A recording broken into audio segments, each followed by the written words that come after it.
Good morning and welcome back to my channel, YouTube Daze. How is everybody doing this beautiful?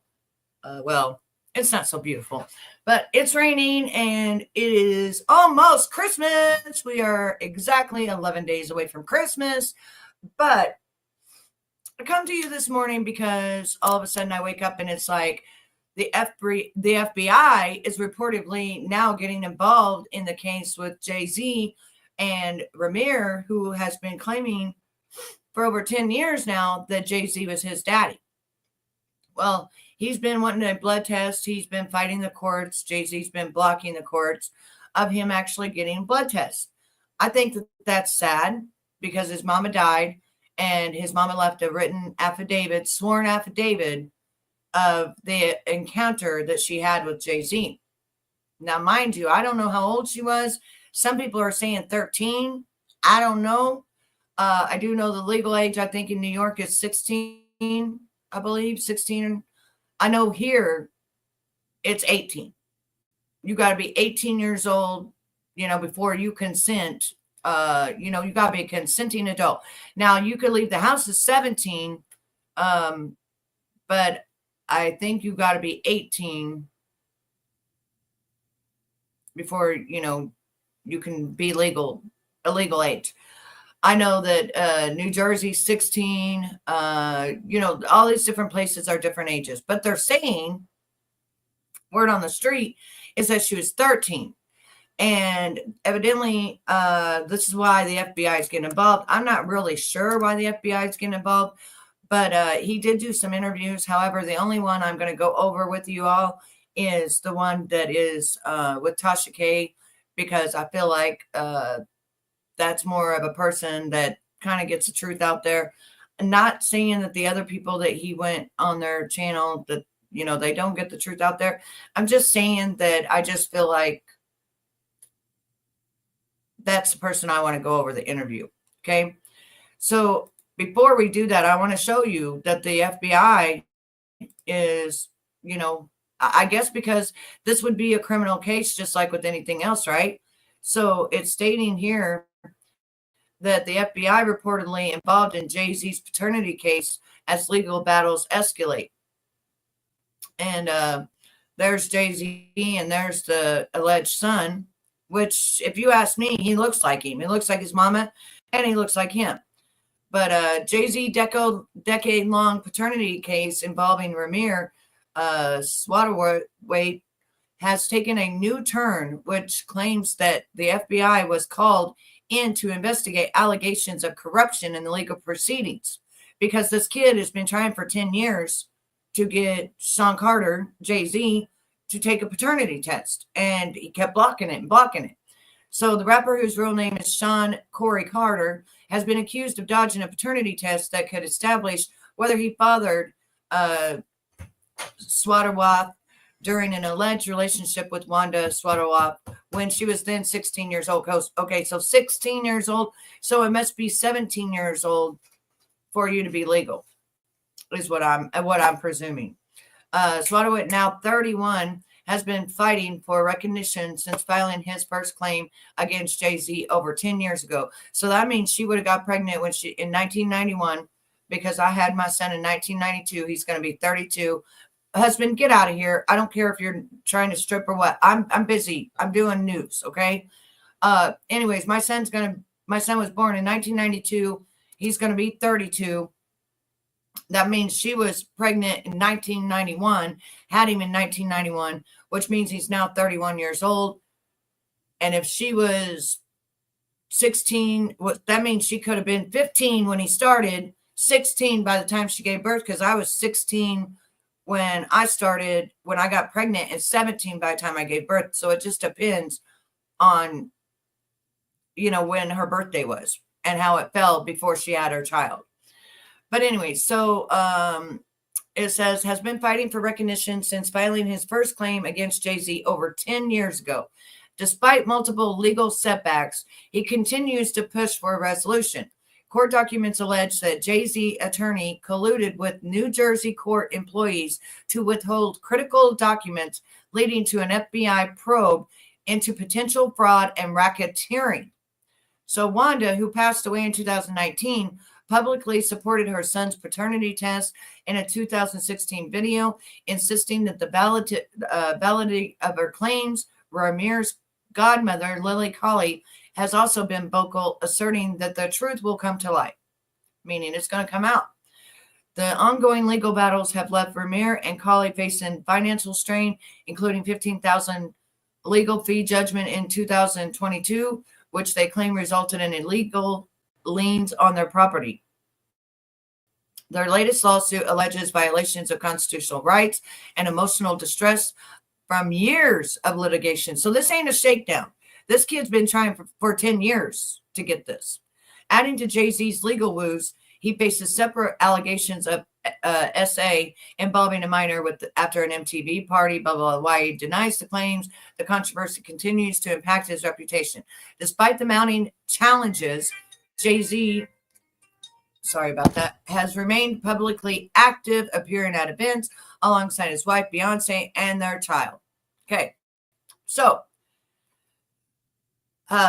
what a battle. But you know what, though? I think it's only fair that the FBI do get involved, because if she was underage and this kid has been trying to just get a paternity, he doesn't want money, he doesn't want anything, but now it's sending him back in fees and everything else. Because listen, you ever went and filed a lawsuit? You're going to drop 10 grand just filing a lawsuit. You ever went and filed a lawsuit against a billionaire? You better drop 20, 30 grand if you're going to be fighting that lawsuit. And this kid just wants to know, is that my dad? Is that my dad? He didn't want him to get in trouble. He didn't want all of this. But in order for him to possibly get the paternity test, the FBI has to get involved. And now that since she was underage, the FBI is getting involved. All right. So let's go out of that. And hey, Vince, good morning. And we're going to go to this, which is where he sat down. He had an interview. We're going to go over the interview. And we're going to decide from there. Because I know he looks like JayZ and he looks like his mama. But I've seen a lot of kids who look like people and they wasn't theirs. It just, sometimes it just ends up happening like that. But let's dive in, see what happens. For years, right? You know that. Yeah, I saw your messages. I saw your message. I ain't gonna fraud. Why was you ignoring me? Honestly, because I was talking to a lot of people and I'm like, damn, like they like, you gonna go in there, she probably air you out or throw. I'm just being honest. Yeah. Like, she gonna throw major questions at you and all. I'm like, Tasha K, they said she could get to you. I'm like, what you mean get to me? Like, far as they just say you raw with your question. That's what it is. I'm very raw. Like, and that's what's up. That's what I like. Like, if you can't take no raw questions, like, you are not the father. But see, that's the problem. A lot of people come on here with ill intentions. But what if he is and the it's father? like, listen, I'm fair across the board, right? And so I do get it, because there's like this unspoken rule, like when people do interviews, and that's the reason why I don't even announce my interviews no more. It's because people will be like, don't talk to her, she gonna set you with them. It's like half the time when I do interviews, I don't know anything about the person until they sit down and they tell me which direction to go. So I'm like, what the fuck? That's what I'm saying, bro. Like, that's why I said, bro, honestly, I looked at them and said, man, she's a regular person at the end of the day. She got work, she trying to take care of family. So that's it. So listen, I think it's my commentary too that scared people. You know, you definitely get on somebody's ass though. If they need it. If they need it. If they need it. Well, listen, I'm not here to get in your ass. We're just here to get to know you. That's all. Okay. And so I know that. No, anytime. I know you've been you've done a few interviews, but I felt like people didn't like really unwind like who you are and how you grew up and stuff like that. And I was just like, you can't find they're just stuck on the JayZ. If somebody said, hey, Vince, I came down and said, that if somebody came in and was trying for 10 years to get a damn DNA from your ass, that sometimes leads me to believe your ass is guilty, because you're dodging that DNA, right, Vince? If some woman came out claiming that, and she expired, right? She died. And then this boy just keeps claiming and claiming that you're the daddy. Well, it ain't nothing to go get your mouth swabbed, but it is something if you broke the law. if you broke the law. Good morning, Gypsy. It is something if you broke that law.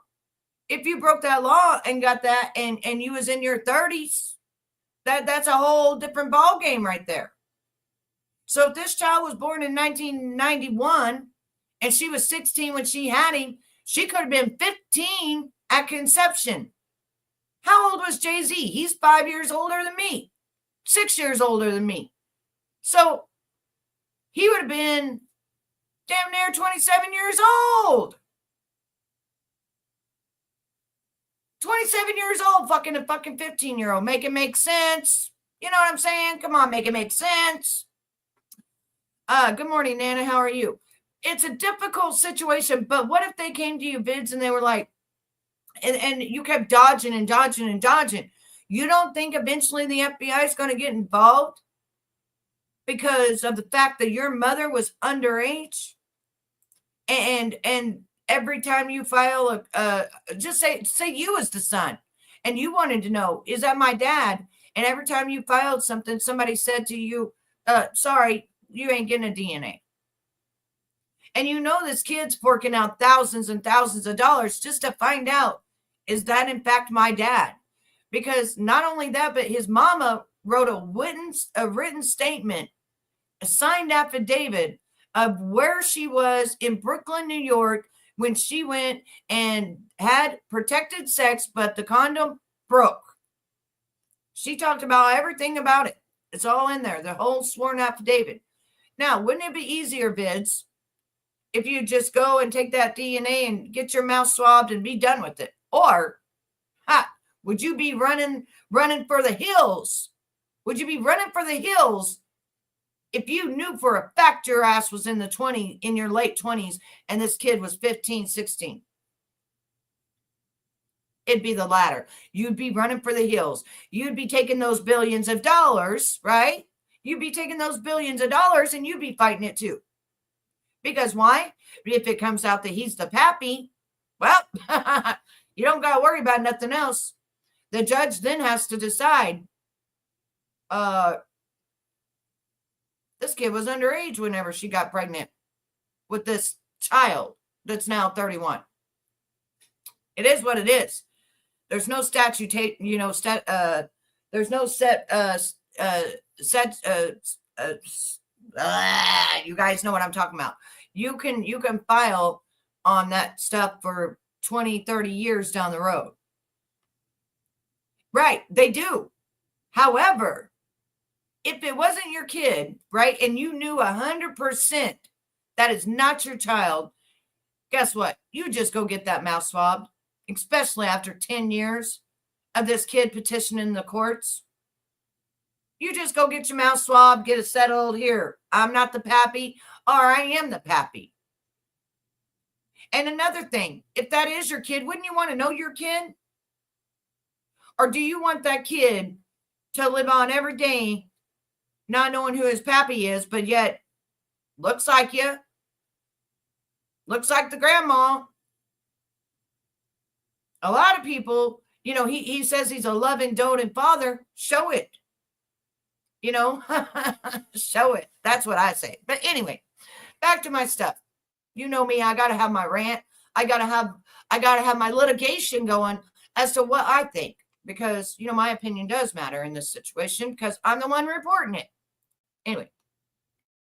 Z part. And it's like, yes, that's a huge part of it, but it's like, what was your childhood? Like, who's your mama? And it's crazy that I really appreciate you for even asking this, because you probably the first one that really asked. Yeah, I want to know what your mama was like. I know she's no longer here. You know what I'm saying? I want to talk about all that. We got tissue in case you you cry, because I saw that's my homie. That's my home. That's my mom. That's my heart. That's my heart right there. So everybody, I'm definitely was raised with my mom. She always was there for me. Anything I needed, she dropped a dime. Like, she one of them people I say that loved her kids more than her. So it's like one of them things, whatever we needed, she and see, there's misconceptions out here about your mom. Oh, well, what was she doing with JayZ? Was she one of JayZ hoes? These are just questions, right? Yeah. I'm not making it out. No one knows your mom but you. and Miss Lily. Yeah. And we'll be talking to Miss Lily, his godmother, who's been not raising Good morning, you, Nina. but taking care of you, helping you, and looking out for me. That's what's supporting you, fighting with you in the courts from day one. Right, because you guys are still fighting JayZ in court right now. Still fighting. Right. So listen, welcome to the wine cellar. You drink Riesling? Yes, I do. Okay, let's let you taste this bottle. Fresh off the shelf. There you go. Let me know. She got she got the fancy glasses. Yes, of course. We have Calls it a fancy glass. So this is the Rica's Castle Riesling, actually grown in Romania. So it's really cold in Romania. And Europe makes some of the best Rieslings. Got great taste. Yes, let me go ahead and let me top off your glass. She got that wine out. Great taste. I'm drinking with it's very you hiding that at? Yeah, he said, where you hiding that at? I ain't see that in the... Listen, very, very clean. I love European grown Rieslings, especially like French Rieslings or German Rieslings, because they get the sweetest wine because it's cold all the time. Nothing's better than a little nice little flavor with your wine, not too over sweet. But... Exactly. Cheers. Wow. Next time we start having like a fruit platter on here and everything, some chocolate. Some stuff we get us a snack with. Spruce up the wine cellar. What his smile looks just like JayZ. I told you, set up is nice. Thank you. Yeah, I'm glad you got me up here. Y'all took care of us. Everything we needed. It was great trip. We pride ourselves on great trip. Service, Great trip. You know what I'm saying? I worked in customer service a long time, and so if we got any complaints, it's our fault. We're so sorry. How can we fix it? So yeah, we're just like Chick-fil-A. Seriously, man, I really appreciated that though. So Ramir, like born and raised, where were you? North Philadelphia. North Philly. Oh wow! I don't know why I thought you was from New York. No. North Philly. Hang on, I got whole something messed up here. And you still residing in that area? Yeah, I'm in the area right now. I had to step out of the city for a little bit, North Philadelphia, and just he's from Philly. A little bit. I said I wanted to do different things, working with kids and for the federal and state right now. So it's I've been working with the Board of Child Care and just been trying to put myself in the community and help out as much as I can. Yeah, and he looks a lot like JayZ. Basically, I'm a case manager, but basically I work in after school programs. I help friends out, like they running football programs for the youth and basketball programs for Still in Harrisburg and different areas around PA. Damn. Yeah. That's really dope. Yeah, I'm dedicated. I want to see our future grow. That's what it is. That's what's up. See, I'm telling you, the internet got some misconceptions out here about you. And you're not even that old. How old are you? I just hit 30. Well, happy belated birthday. When's your birthday? Oh, hold up. Okay, damn. Yeah, I've been here for a minute. Yeah. Okay. Hold up. So the news got it wrong. This boy is 30. He's not 31. He's 30. All right. Okay. So how was it coming up? Like, what was school like for you?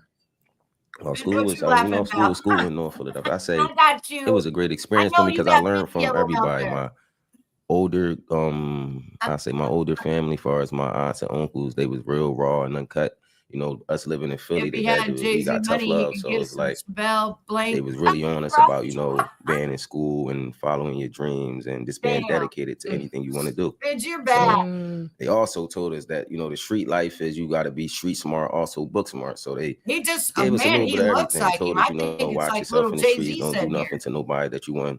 To be done to you, watch friends, stay away from certain things. So I already had that in my mind. Way better looking than JayZ, I'll say that. She did anything she could to keep us flowing. Like she always had a house, always tried to help us, even when she wasn't around. And she always would make sure she pop up and, find us, look out for us.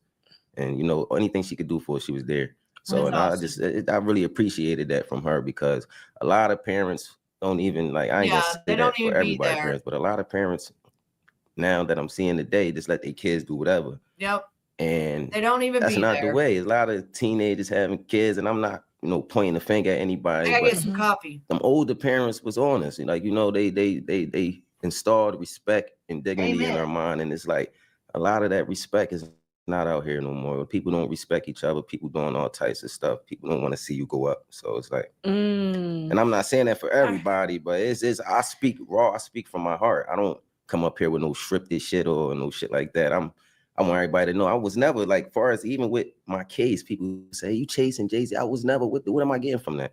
15 minutes of fame. It's more hassle than anything. So it's not, I ain't never get nothing from them. They don't never got no paid interviews. I don't take so it's like all these years we've been doing this, it's been us.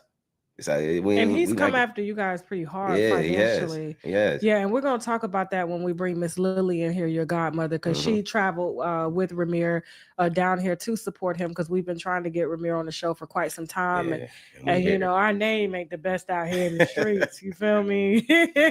And so, but I'm glad, nevertheless, like, you know, she watches the brand, she's familiar, and you know, I'm glad that she talked you into coming and stuff like that. And so, she definitely was supportive. I really appreciate her for doing that. Let's put the wine down for a second, because at times like this, we need to take a shot of the olive leaf extract, because the olive leaf boosts our immune. All right. Okay, on stage.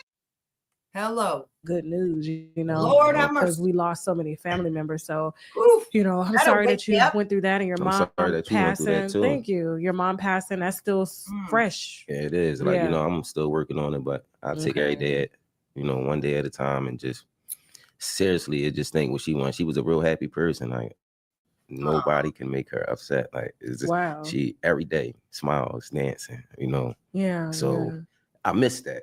How awesome. It's not there. I'm gonna cry with him.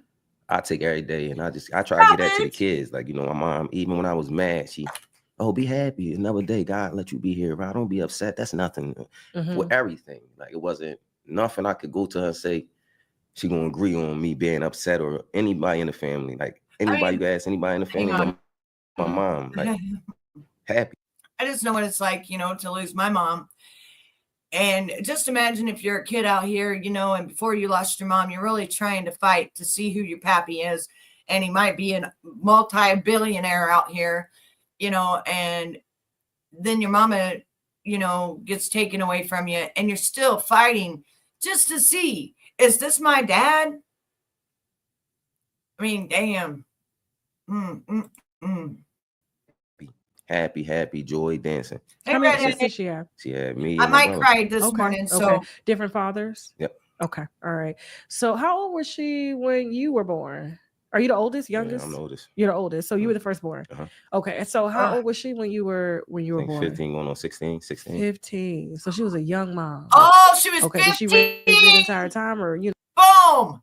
Okay. So that thing I read before we started, okay, they lied. They said she was 16 and he was 31. I knew there was something. She was 15 when she gave birth to this child. 15 years old. Vince, this girl was 15 years old when she gave birth, which means she could have been 14 years old when JayZ was like 27 years old doing this. Now, JayZ, I think it's correct that the FBI should get involved at this point. You have dodged this kid for 10 motherfucking years because his mama was 15.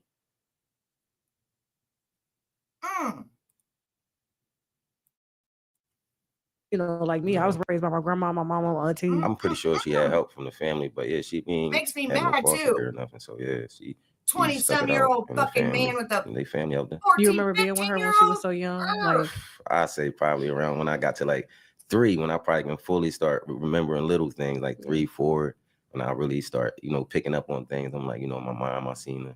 Like, how she look? I don't think we have pictures of her. It's crazy because, you know, when people say take pictures and it'll last forever and all that, we was never no picture people. It's pictures that we have, but now I wish I took so many more, you know, and videos, because it's like only got so much left. Like, you know, I got certain items and all that, but pictures, I don't have a lot of pictures. And I dread But describe her beauty. I know you like can. my mom was beautiful. Let me say, she just was her, like, naturally beautiful. She ain't do too much of that makeup, you know. Love to wear her hair out, you know. Love to wear whatever she wanted. If she wanted to wear it, wasn't really into the fashion thing, but she had definitely, if she was comfortable in it, you know, she'd wear it. And she just was a lovely person. Well, you could take her anywhere. You can talk to her about anything. Wow. You can. I'm just blown that's away. What I'm saying. She was like one of a kind, because Give me a moment for a minute. He just said, Hang on. I'd take my breath. No wonder JayZ been fighting this shit. Because if it comes out he's the father,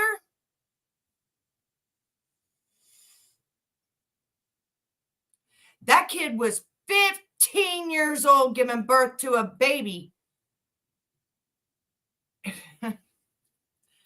She didn't know he was JayZ, according to the affidavit.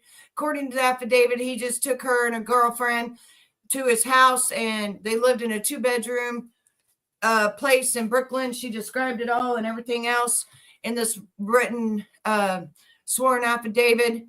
And that 2 weeks later, after the condom had broke, 2 weeks later, they came back and the other girl wasn't there. And then she never saw JayZ again. She didn't even know his name was JayZ. She didn't even know what his name was.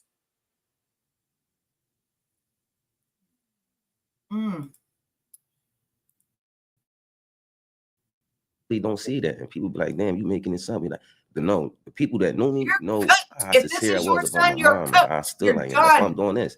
Like this, even after death, like my mom just installed that in me that if you believe in something right, just fight for it. They don't got nothing to do. This is bigger than me. This case bigger than me.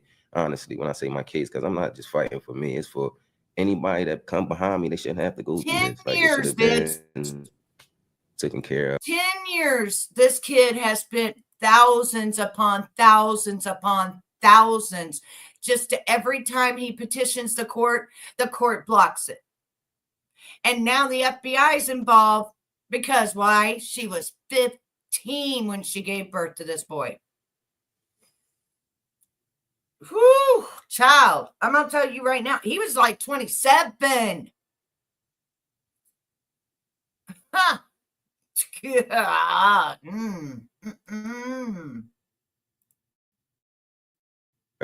it should have been over with, because if they find somebody on the streets, or anybody not even on the streets, there's any other regular person that don't have money, I feel like this would have been over with. Would have been taken care of.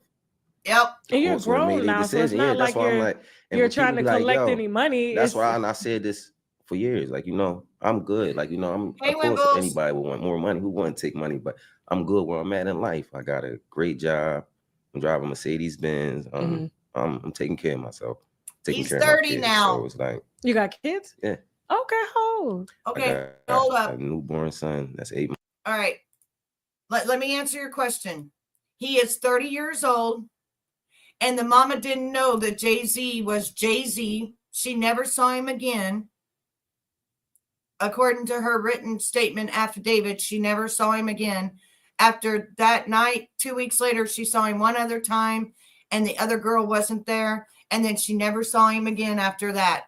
And then she had the baby, and she didn't even know his name was Sean Carter or JayZ or anything. And then as the baby got older, she told him the truth that, yeah, I was with him. Here's the apartment we were at, blah, blah, blah. And I believe the grandmother raised him because she was so young.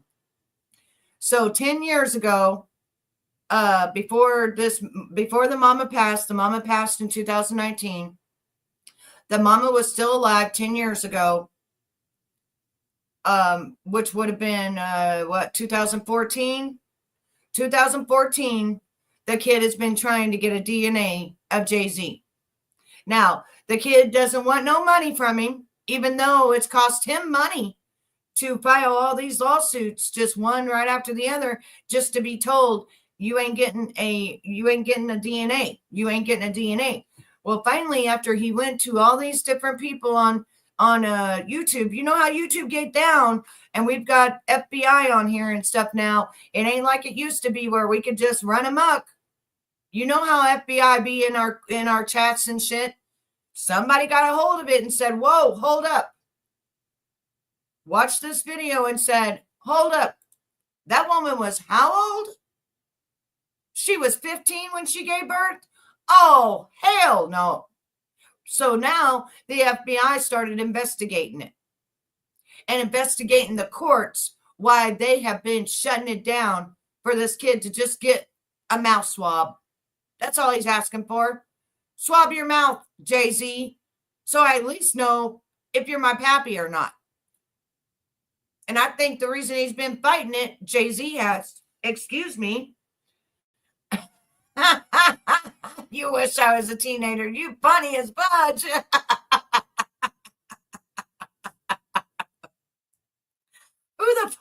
Who in the hell is Chovids? There's no Chovids, okay? There's only Vids. Vids is right here. That's why he got a rich. Vids, you know what to do with that. I don't know who that person is, but yeah, get rid of that. I don't know who that person is, but you got your rent. You deal with that. You deal with that.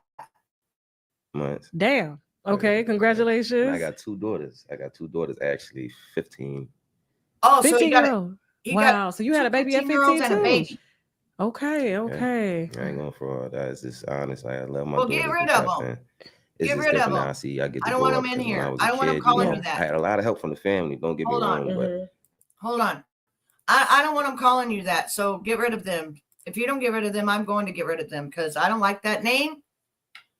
And we're not going to go by that name.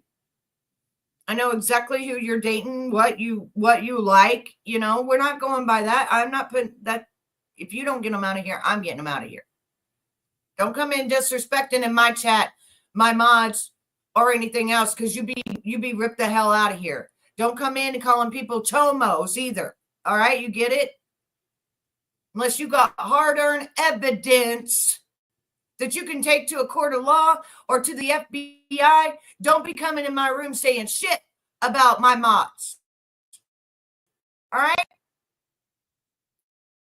Get your ass out of here.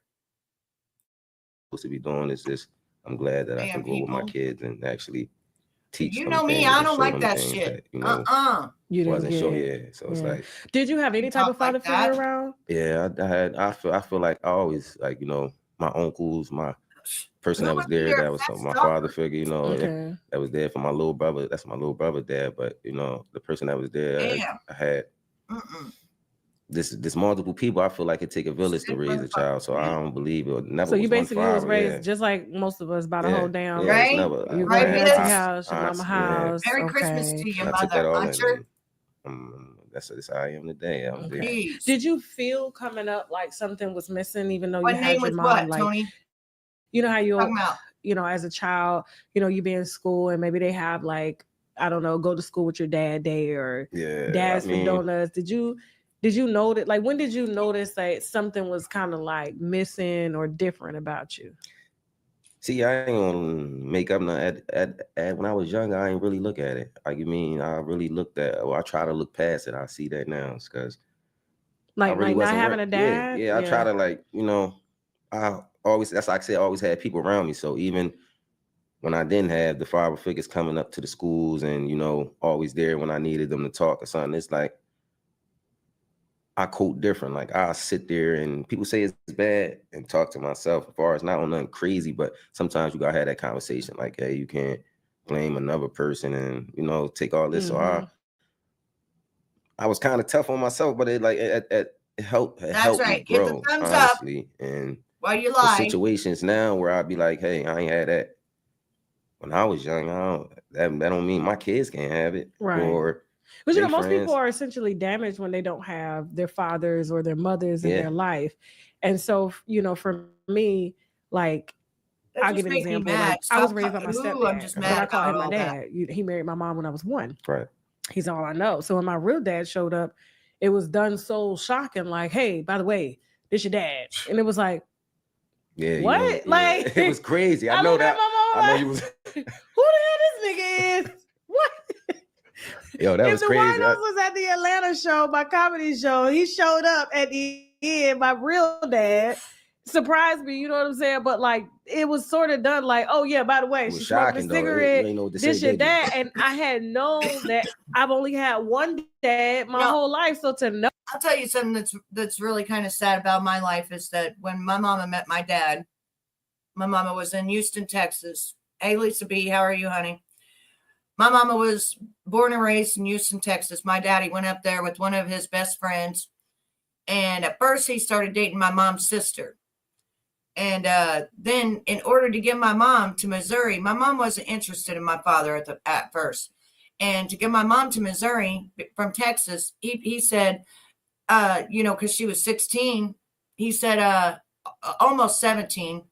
He said, if you come to Missouri, you can get your driver's license at 16. So that's what brought my mama to Missouri. But once she got to Missouri, then somehow her and my dad kind of, hooked up type of thing. And the thing is, though, is they didn't hook up. They didn't even have ex or anything. My dad didn't have nothing with her until he married her. And the night that he married her is the night that I was conceived. And it was weird because my great grandmother kept a calendar of November when they got married. And I was born August the 12th because my grandfather, who was the one that raped me, said that I was not my dad's child, that I was some Mexican and my mama was pregnant when she got to my daddy. And none of that was true. My mama married my daddy, I believe it was November the 10th. It would have been the 10th or the 20th. And I was born August the 12th. So you take those dates and you add them up and boom, there I be, me, conceived the very night of their honeymoon. And that's the first time my mom had ever had ex or anything else. So of course they were married. They didn't have protection. But due to that, Vince, this is the thing. Due to that, when they went to court, because my grandpa raped me, he even told the courts, I didn't think that she was my son's daughter. That was one of the reasons that he had done what he had done to me, because he thought I was some illegitimate child coming from Houston, Texas, and blaming it on my dad marrying my mom and all this weird ass shit. When if I showed you a picture of my father, you'd be like, yeah, that's your dad. That's definitely your dad. So it's just all crazy. You know what I'm saying? So he tried to use the excuse that he raped me because I was an illegitimate child. But during that hearing, they also had my dad to take a blood test. And I was 99.9% my dad's child. And so they asked him again, why did you do this to her? And he had no reasoning at that point. Zero. Zilch. Nada. Nothing. But he didn't just do that to me and my sister. He also did it to his own daughter, who then had his child. And that came out in court as well. But for some reason, she didn't want to press charges and the state didn't want to press charges. Make that make sense. I don't know. Know that. It was like, what? It was like, I felt like everything that had been told to me was a lie. Mm-hmm. So I didn't know, like, if you went through any emotional, like. Oh, yeah, I felt that too. I felt like it was a lie, but I didn't really feel, because my mom kind of told me when I was younger, she tried to, like, I guess when I could fully understand, I said it was really like 7. She was installing that, your father not your real father. And she told me who it was. And, I didn't fully understand it until I was older, because I didn't know who no Sean Carter was, no JayZ, and I just saw little stuff she showed me of him and little videos when he was first coming out. So I'm like, well, damn, Mom, but as I got older, 9, 10, 11, 12, and his mouth looks like him. She is my mom, and I don't know, my mom never lied. So I'm like, what is she saying this for? So as I'm growing up, then that made me start looking at, the person that was dead, and I'm like, all right, I'm getting treated a little differently and all that, but I'm not gonna look at it like that. So I just start, she was always constant. 12, 13, 14, 15. I'm like, even his ears look like him. I'm like, all right, well, Mom, if you let's do something about it. What did she, like, when she came to you about it, saying, hey, by the way, your brother's dad is not your dad.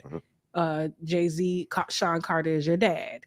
And did she tell you, and she was showing you videos and stuff about him, like, was she telling you because she truly wanted you to know? And not so. I believe so at that time. I don't know, because where it came from is not like we was like, needing for anything. We was living great, everything. A lot alike. We was fine. So, and it just came randomly. Like, my mom used to give me these long stares and just zone out sometimes. And when she told me that day, I was, I still was a kid, I can't fully remember everything, but I could say it was random. Like, it was nothing. Like, I could have went along with the person that was dead. Like, there's no reason she had to tell me that. Do you wish she never would have told you sometimes? No, honestly, I believe because she was so of a person of truth. I believe it was killing her inside to keep it away from me that long. What did she say? How did the two meet? Like, how did they meet? Did she tell you any of that? I don't. She said basically, and this in her affidavits out, but what she was telling me basically. Oh, like for the courts and stuff. Cause yeah, she told them, but she basically told me is this. I guess she was out with her friend and went to, I don't know if it was a party or a club, or they met up and they met up and did whatever they did. But so it was a one night stand. Yeah. Okay. That's what that's just. But her affidavits, I guess it was more than a one night stand because she had his number and they continued to talk and all that. But I just can't put all that because I wasn't there. I'm not my mom. Mhm. Only thing I can say is what she told me. But I just believe that because my No, mom, that's the like, problem. for her to just like, she never lied. Like, she was not no liar in the family. So that's the problem, Wimbles, is that this kid has tried for 10 years to get JayZ to take a DNA. And now that he's been setting up here on these YouTubers, the FBI has gotten involved because he said that his mama was 15 when she gave birth to him in 1991 1990, because he's 30 years old. He just turned 30. And JayZ would have been like, JayZ's like 6 years older than I am. He's like 54, 55, something like that. He's like 6 years older than me. And in 1990, I was going through court. I was 16. So that girl would have been around my age because her son's 30. My son's going to be 32. I got pregnant when I was 17 or 16. I had him when I was 17. That girl could have been 14 and had him when she was 15. You see what I'm saying? And then JayZ was way older than that. So he knew exactly what the hell he was doing when he done it with this girl. But he did use a condom. However, the condom broke. And we always know that sometimes some condoms do break. When she said it, like, everybody basically just tried to, the family wanted to help her, but they didn't want her to seem like now she was the feds crazy, are involved. What you mean, like crazy? Like, because you got people that say stuff all around the world. I guess they ain't, and I don't know if our sisters was fully, and then want her to go out there and go against, I guess, the court systems and JayZ and them, but I guess they didn't believe her all the way. Far as how did you sleep with him? Like, it was just basically, and her sister, one of her sisters always knew my mom was like, moving around, far as not moving around, but how she had friends and she'd get outside and move around and do whatever they was teenagers. Okay. When you're younger, same thing I did when I was a teenager. You move around and you do teenager stuff. So I'm sure, like, in the neighborhood that y'all grew up in, because I know in my neighborhood, like, if somebody got pregnant, we can pinpoint who about the father was, because you would see who the girls was with or who they. And know what I'm saying? Child, me, it was never most no of the other time name. we do. I could understand if it was other name. I wouldn't be doing this, I wouldn't be doing none of this. If it was another name, she'd have said any other name or any other person, or the family would have said, you saw your mom with this person, your mom was doing this. She was, I would have, I would have really sat there and I really had this conversation with my mom. Mom, before we go out there and even say any of this, like, listen, you can tell me, Mom, like, honestly, I won't be upset. This is when I was older, before. I'm not gonna be upset with you if you don't know. Tell me, let me know, Mom. It's cool. Like, if you wrong, you wrong. We find another way. But for her to constantly stay with this person, I like it though. I know, I'm telling you. But this is the I'm thing. telling you, son. Like, I won't lie to you. It's nothing. When I come live, a lot of times we just play with makeup, right? He's not hiding his face, honey. That's what a hat does to you. Oh, but he looks like his daddy. Don't worry, Flow State. The feds are involved now because his mama was 15 years old. So since he's been fighting for 10 years to get a DNA, the feds are involved and they're going to make JayZ take a DNA and get his mouth swabbed to see if this is in fact his child. They're also looking at RICO charges on Mr. JayZ. Okay. We all knew that was coming because, he best friends with the diddler and it takes 4 people to get a RICO charge. I don't know yet. I think she died of a heart attack. I think she had some kind of heart problem and that's what she died in 2019. But since 2014, she's been standing beside him with sworn affidavits and everything else that is in fact JayZ's son. And if you look at that guy, he looks like JayZ. Does it take 4? Yes, it takes 4 to make a RICO charge. Yep, 3. I think it's 3 to 4 people in order to make it a RICO charge, and 3 to 4 people's bank accounts have to all match up as to all what they were doing, which they got Diddler for human trafficking. So we'll see. It's somewhere around there. You go look it up, Flow State. I am not an attorney. I don't claim to be an attorney. I am not capping. I just don't know. From what I heard, it takes 3 to 4 to make a RICO charge. And when they put a RICO charge on Diddler, I knew there was more coming out. He said a while ago that she realized it whenever all of a sudden she saw him on TV. And she was like, oh, because she didn't know his name was Sean Carter. She didn't know his name was JayZ. It was just a hookup little thing. And the condom broke. She saw him twice. Once when they did the deed, and then he came back 2 weeks later. Her friend wasn't there, and she never saw him. He asked her to go with him. She said no, and she never saw him again. And she says it was in Brooklyn, New York. So, and that's exactly where he says that his young ass came from. By the way that he wrote, he's a young man from Brooklyn. Honey, you ain't no young man. All right? You're 6 years older than me, and I'm 49, and I ain't young. You crazier than dog shit. Young, my ass. A young man from the Brooklyn. You ain't no young man. You're a grown-ass adult. Over the motherfucking hill, too.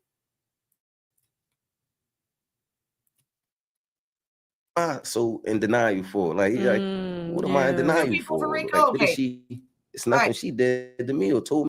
So this is what Flo is saying, because Flo's the attorney in here, and I do believe Flo. He says it takes 2 people to get a RICO charge. Okay, so is it because when they and I'm going to ask this question to you, Flo, is it because when they balance out and they put RICO charges, yeah, you better not bill me, asshole. You better not send me no bill. But is it because when they put RICO charges on you, they got to balance out between the two, that you both did bad things? You both used your money for bad things?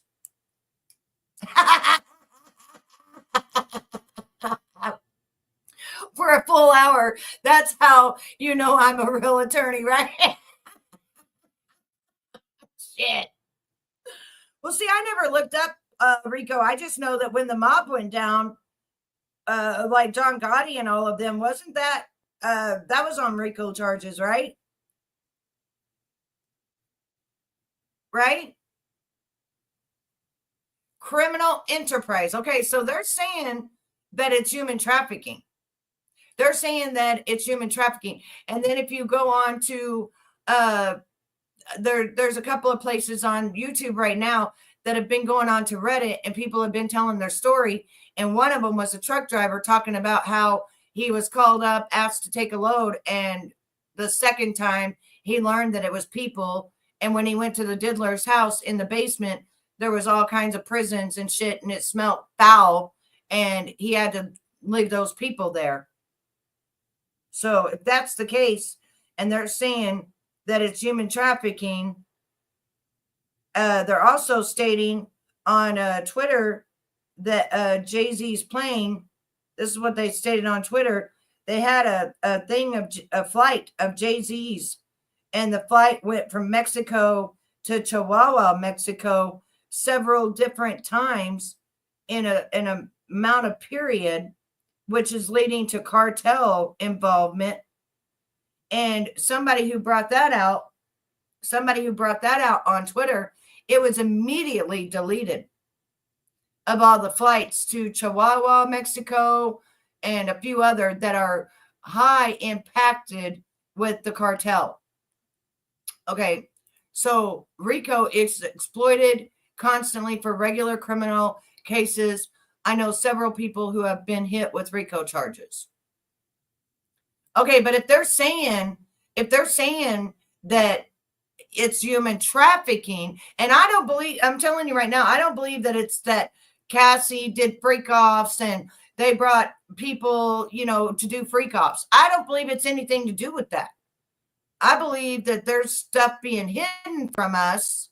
There is also drugs, because supposedly that baby oil had ketamine in it. That baby oil had drugs in it. So the 1,000 bottles of baby oil, supposedly they tested that stuff and that had drugs in it. So yeah, when it wasn't it the mob that went down for RICO charges for drugs. They didn't go down for human trafficking, I believe. John Gotti went down, wasn't it, for drugs? Wasn't it a drug related charges or something like that for RICO, for John Gotti and all of them, when the mobsters were taken down in like the end of the 1990s to the 2000s, somewhere around there, because he died. He was in the federal prison at Springfield, Missouri, but he died at the hospital that I worked at, because all his people were calling saying, I know that he's there. And I kept having to say he wasn't there because he was the feds owned him or whatever it was. You can't, if you're in the police or the state owns you or whatever, you can't say that the people are at the hospital. And so I had all these Gotti kids calling me, cussing me out, threatening to blow up the building and shit, because they were like, in their Italian voice, I know he's there, like going off on me. And I'm like, nope, there's nobody by that name, when I know what room he's in and everything else. It just has this big red thing on the screen. Do not say that this person is here. So anytime somebody came from a jail or something like that and they went to the hospital, I had to lie and say that I had no such person. I had no such person there. Yes, they could never get Gotti, so they arrested someone that they could get, then invented the RICO workaround and went ahead and found him guilty of what they busted someone else doing. Oh, well, I know you do. But I mean, sometimes though, when you're doing the crime, you got to do the time. I mean, it is what it is. If you're pushing boatloads of drugs, you're going to get in trouble. Just the way the life goes. Me wrong my whole life. So what am I so? I don't know. And I think that's just what the family was. I don't think you should do that, Wanda. But when she did it, it just showed that she just standing on her word, like, because she helped you to, like, she was supporting you in affidavits in court every day and everything, saying that they had met. Now, how old was JayZ at the time? I think like 22. Ooh, ha! A 15-year-old with a 22-year-old, or a 14-year-old. And they could say, back then, it's kind of like how I guess things went. No, Tasha, you can't even say that. 15 and 22. Damn. No, that's crazy. Now I can kind of see why he's probably not claiming it, because oh yes, they do. It looks I believe bad that 100%. On his reputation, because he has I believe that. I believe there are more criminals. Like even Beyonce, than the criminals. He was in his 30s, and Beyonce was barely 19. No, and Beyonce then there's was the Foxy Brown piece too. People have that's crazy. Foxy was 15, and he was like in his late 20s and stuff. And so I don't know what they be doing behind them closed doors, but I can tell you, man. Like, I can't look. I'm only here for the truth. They could have been got this out the way.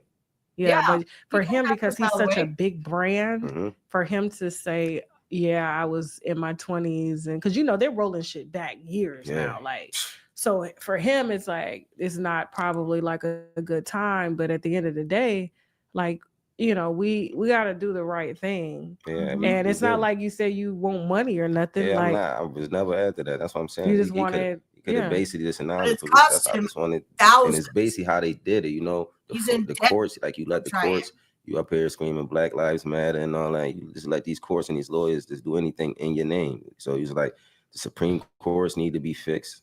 These lower courts need to be fixed. It's like it's a game. We go to court and basically they playing games with us because at any given time they can make up a legislation or rule that just throw you out there. You can be telling the truth. You can be in there telling the truth. And these lawyers are good enough to say, hey, I'm just going to reverse his truthness and have him drag it along and play games with him. Like, I don't want to go to court for 10, 15 years. I don't want to go to court this long. Like, people say, I don't want to do half of this shit. Like, I mean, I do it because I believe that this is what God wants for me. He lead me down this path. Like, I believe my mom wouldn't want me to stop fighting. And we done went through all this shit and she done passed away. And out of nowhere, they say heart attack and damn. I mean, but it's just it happened really sudden. Yeah, just like and she had multiple, so it was like back to back. Yeah.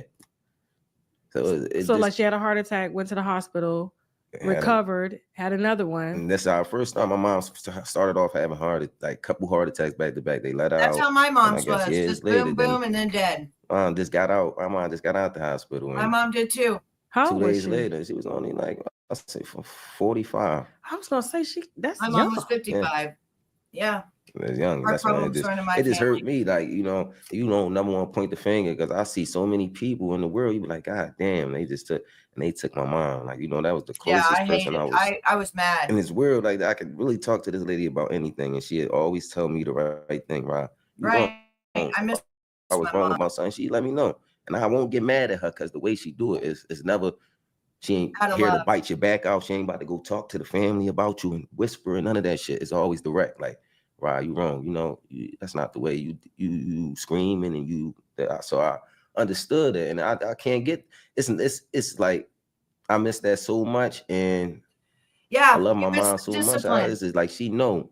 I know she feel this in heaven. I'm still fighting.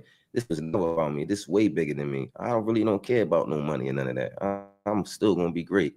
Still gonna live for me and my kids, but I should be able to go in court and get a fair due process without them playing with my name and everybody. You should. JayZ son, and okay, if that's my dad, that's my dad. Like, if you don't want no relationship, I understand that, but don't just have us going to court and and acting like you don't know what the fuck is going on. So you guys, if you guys are in court, you were actually able to serve him. Yeah. What? So tell me how the lawsuit came about, the paternity suit came about. Like, when did you initiate that? Well, my mom initiated it. She basically, I guess she started in 2011. They threw it out, and she came back with my godmom. When my godmom finally she got sick, and my godmom got custody over me, so my godmom and her went back. And we started it up, and at first, I guess, I'm not a lawyer. They try to use all type of things, res judicata and all type of things to say, hey, whoever was on his birth certificate, that was that was the dad. And that's not how the course works. So we did everything we had to do to, show them that wasn't. The person I was calling my pop took the DNA test. It was straight out there. Only other name was JayZ. They basically just sawed it and skedaddle. They try to use all this craziness to hold the case up, and I'm like, well, damn, if this was anybody else, I'm like, all right, the first 2 years they would have ordered them by now. They do that. Like hey, take the test. Hell, in most cases, shit, you can start drawing child support without a goddamn paternity. It makes them want to come do it. Like, so the fact that's that what I'm saying, I wasn't no lawyer, so I really ain't fully get into it, and it wasn't ever about bashing him or making him look crazy. But at this point, bro, it's like they don't even want to get this shit done with. If it was anything, if y'all felt like we was lying, why y'all ain't dismiss the case with prejudice? Why do y'all keep having us come in there and file and pay all this money and keep filing for years? Why, if y'all didn't see anything wrong with the case, why is it not over? Why is it like y'all just keep letting somebody else file it again, or do it this way, or do it in this state? And come on, I want to notice. That's why they say I'm chasing. It's not about chasing. It's about disrespect. Everybody should have respect in court. Everybody should get fair due process. Should nobody go in court and get played with? Like, that's all I'm asking for. And I know I was talking to your godmother, and the winos, y'all are going to be like floored when you hear financially what JayZ's lawyers have done to drain them financially. all by not submitting a DNA test. And what's crazy is that like you're not the only baby that I've heard that's out there. There's a woman that he impregnated, I believe in Trinidad, but he takes care of that child, but that child is never public. We've seen the child, we've seen the model, right? And I ain't gonna say too much. We actually spoke with her, so I can't say too much on air. But we actually spoke with her, and she was very I say she was helpful. She was very helpful. Okay. She just couldn't get involved with none of this. I got you. Wow. You know what would be? Oof. You know what could like really seal the deal? If you could somehow get her to allow you to take a DNA test with her daughter. That would be great. I mean, because if y'all have a match, then there's nothing Jay could run from at all. So that's definitely it. And that's why I've been looking like, I've been out just trying to look for the truth. I mean, obviously you could do that. You could take and if y'all match as siblings, what is the cool, like, how is that? Yeah, how would that be? Because I never met her a day in my life. Yeah, ask her if she'd be willing to do, because from what I heard about her, she did not let the weird part though about it? Get away with nothing. She was talking to me. I don't know if you're talking about the same girl I'm talking about, but I'm talking about Lakeisha, the one that's supposed to be his daughter. I was talking to her for years, and suddenly she just like this last year, I can show you the map. I've been trying to reach out to her. It's just been nothing.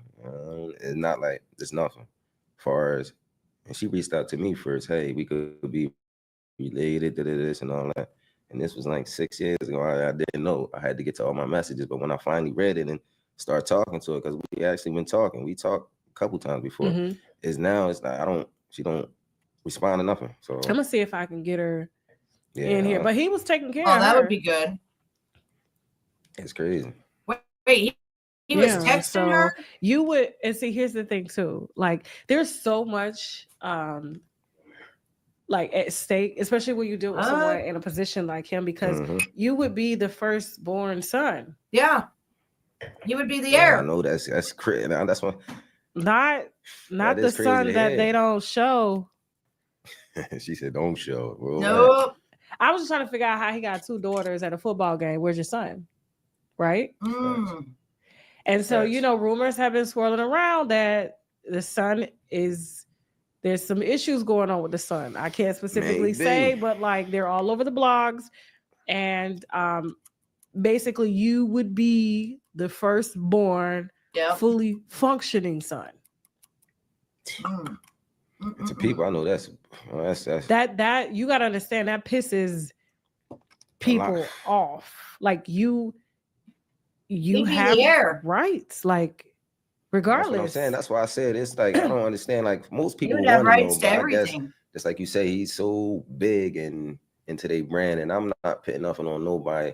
But I wouldn't know what he thinking. But I would know if this would be something I want to get out the way. I want this to go on for no years and years and years. And you and Sir have the same ears, same nose. Yep. Like, but we don't see Sir. We don't see him. Because I mean, rumors have been floating that he's not fully functioning, and they're trying to get him at 100%. Oh wow! Allegedly, this is just rumors that are all over the internet, and so I didn't know about to know that.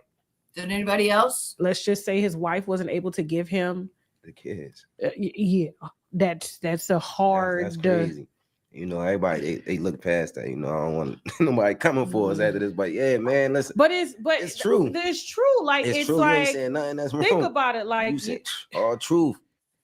Well, let's talk about it. Like that's the thing. It's like when it comes to legacy, and he's a billionaire, and you're the wife, and you're a huge brand. Yeah. And someone else gave him his first son born heir. And this to think about it. Somebody I know that's probably burning a hole through their rugs just thinking about that shit. Because then you would come in and then you have, he looks like regardless of whether or not you're older or not, that estate, you can lay claim to that estate.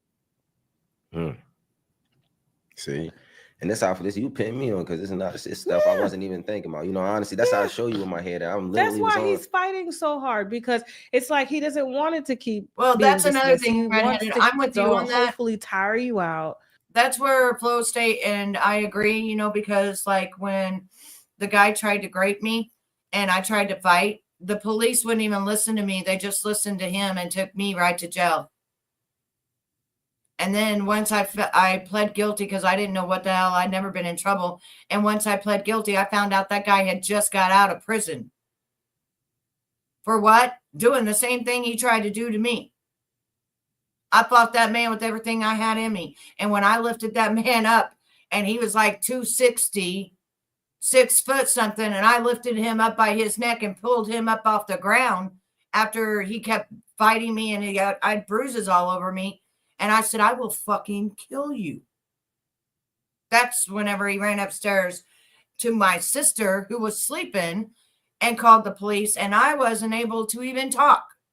When the police got there, they didn't ask me nothing.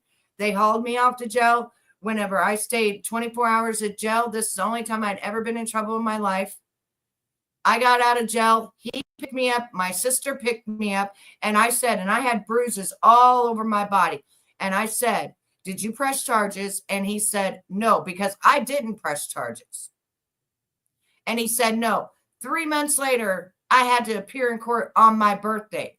Now, had I had known what I know now, and the motherfucker had just got out of prison, and if I would have pled not guilty, he would have had to come to court, and it would have been me against him, and he wasn't coming to court, then none of this would have ever happened to me.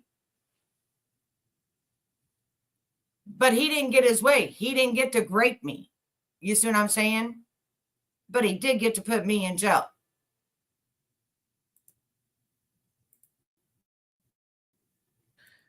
You know, bog you down in legal fees, but like you can, like if he was a passes nasty away, bastard, it ain't enough trust. Bastard. If he passes away, there's not enough trust to keep you from contesting and laying claim to the estate. And you could easily have the court say, I can test one of my siblings and find out. Seriously. I think we got a new blueprint. Like this, I read the blueprint. She's giving us the blueprint. Yeah, white people listen. It happens amongst white families all the time, and they're trying to keep that bloodline pure. But you can't when people got a past. See, Beyonce doesn't have a past.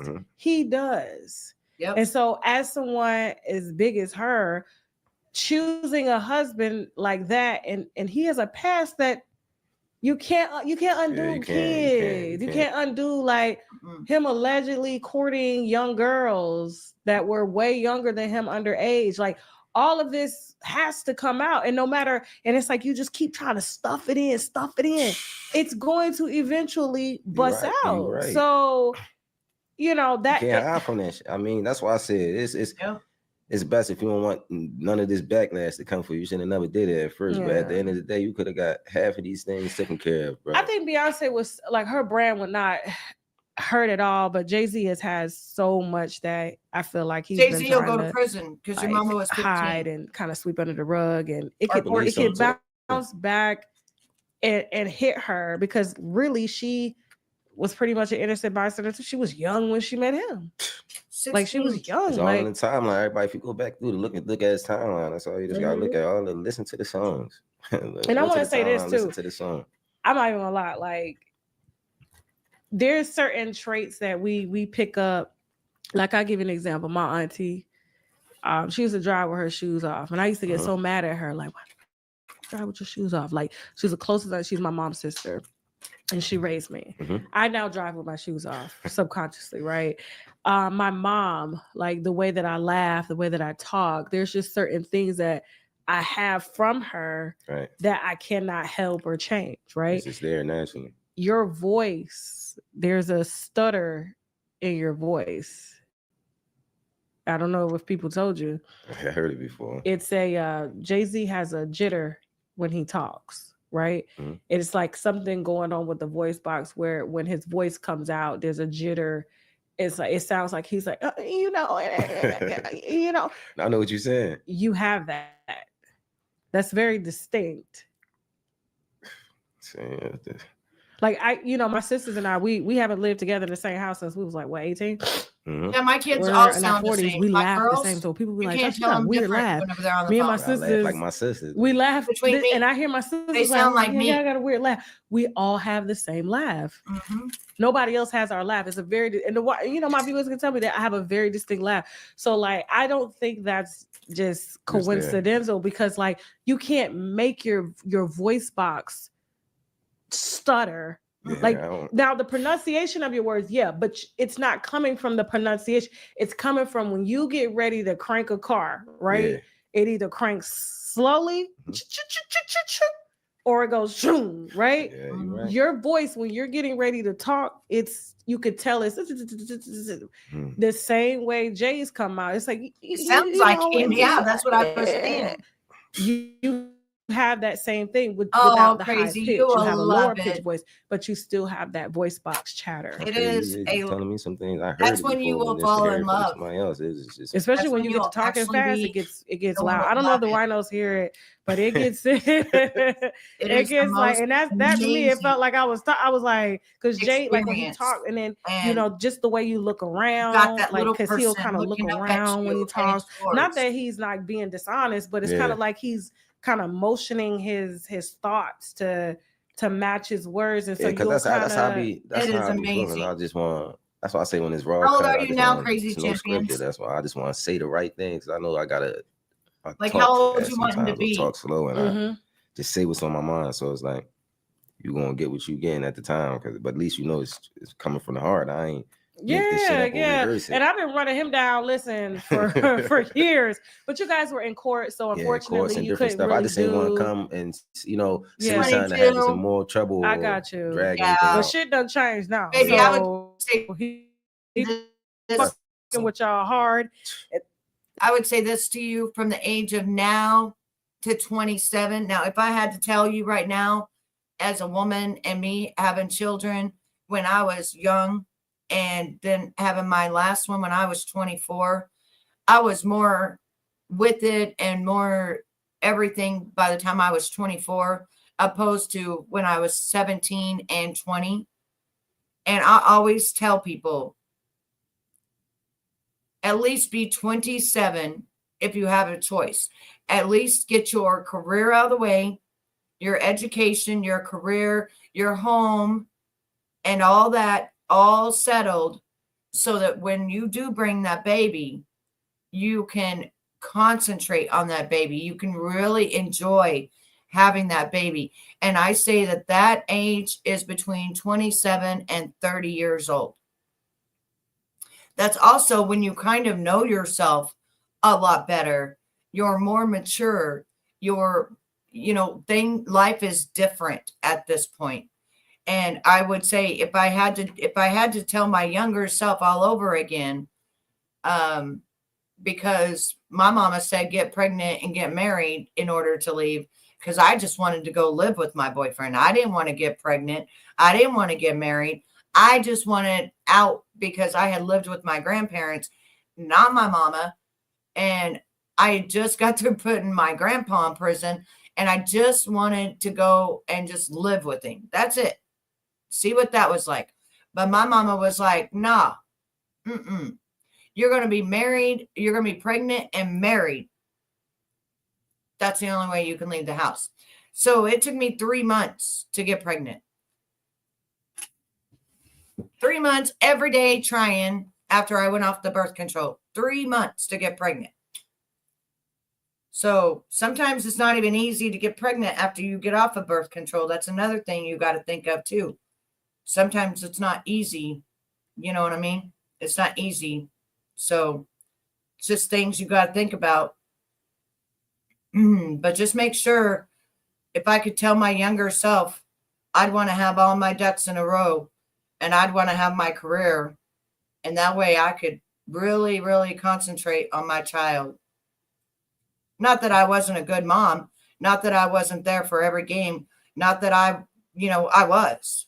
I was that mom that drove that minivan around, taking all them kids to their little you know, their football and their wrestling and all of that. That was me. That was me. I was that mama. Me. That was me. So I can't say that I didn't do the things I wanted to do with my kids, because I did, you know. But thanks, baby. But the main thing is, you know, people want to be mamas. They want to, you know, especially women. They want to be mamas. They want to, you know, feel that love and everything. But if I could tell a younger person, you know, I even told my kids this, and unfortunately, one of them listened to me, but the other two did not. And the one that she was 17 or 18 when she got pregnant, 19 when she gave birth, and then the daddy died a year later. That one comes back to me all the time. Mom, I wish I would have listened to what you said. I wished, you know, because if I just would have been with him another year and he would have been unalive, you know, would have got unalived, it wouldn't be like it is today. But you don't always listen to what people say to you. It's just, if I could go back and I could tell someone younger, I would say 27 to 30. And just like anytime you get a trust fund or anything, 30 years old before you get that trust fund, because you are not mature enough until you are 30 years old. And that's why we have your godmother here that's going to join us here in just a second. But before we ask her to come in,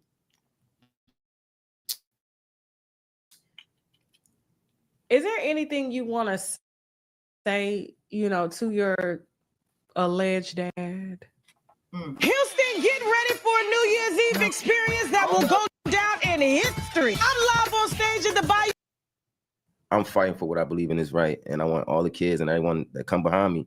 If you're missing the parents, it's all about. Sometimes that's all you need to know. Your parents says you don't need nothing from them. Close the book. It just helped me, you know, go on with my life and just be straight. That's not like I'm looking for anything. If anything happens, you to bring me up where you at or bring me with your family and all. I still got my own family, but I just want you to be like, just think about it. Like, we could have got this, you know, over with and do all this shit. I still respect you, even though I might not like you.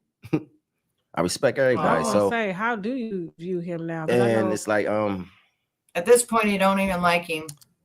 And when I say I don't like you, it's not even, it's just that I feel like, you know, y'all sit at the top and y'all forgot where y'all came from. And sometimes you got to bring yourself down to the bottom. You can't sit at the top and think all these, you know, I'm rich and all that. And if I go to court, this would affect this. And sometimes you just got to get it over with. If you believe this wasn't true, it would have been over with, you know.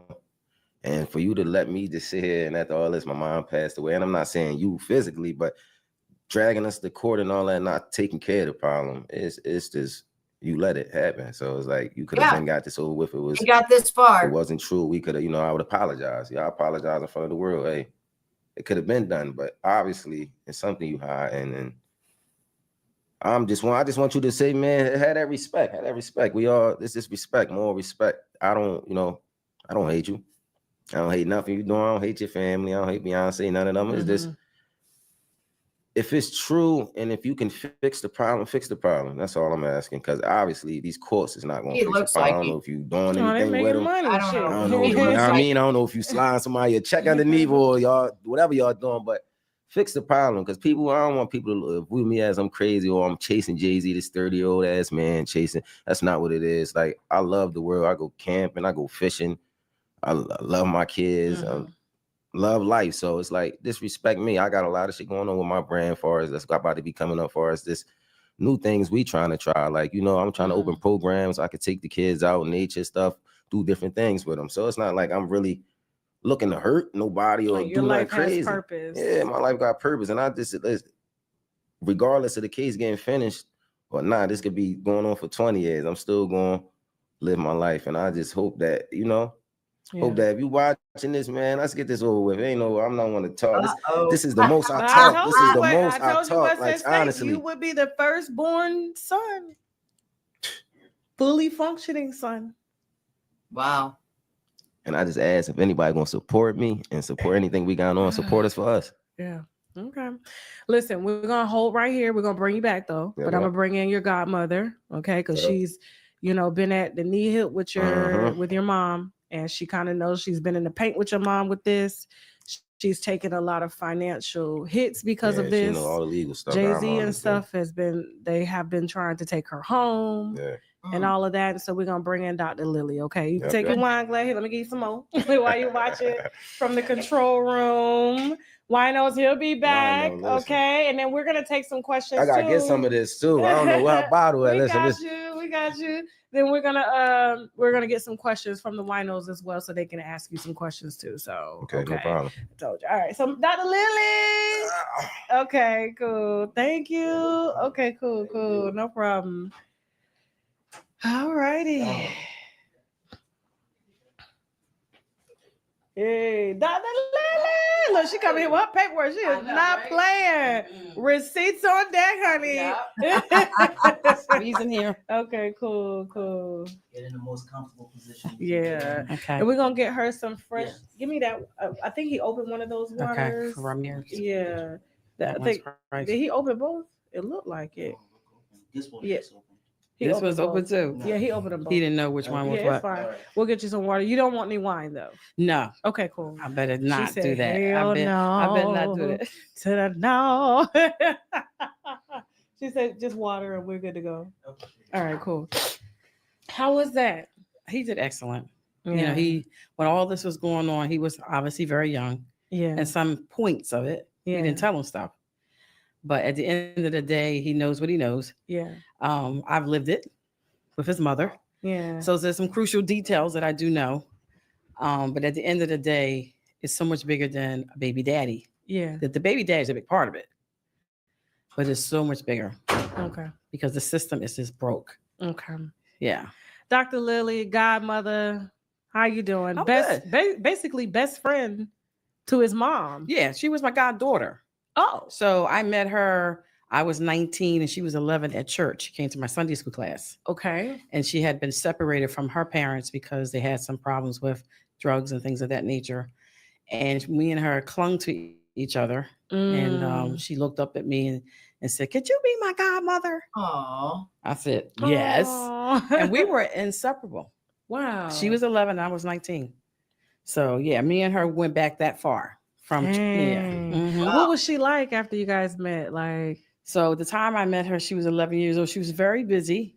She liked to keep herself busy, similar to Ramir. okay. So she comes into my Sunday school class. She didn't know me, but because she had been separated from her mother and father, Okay. I lost my parents when I was young.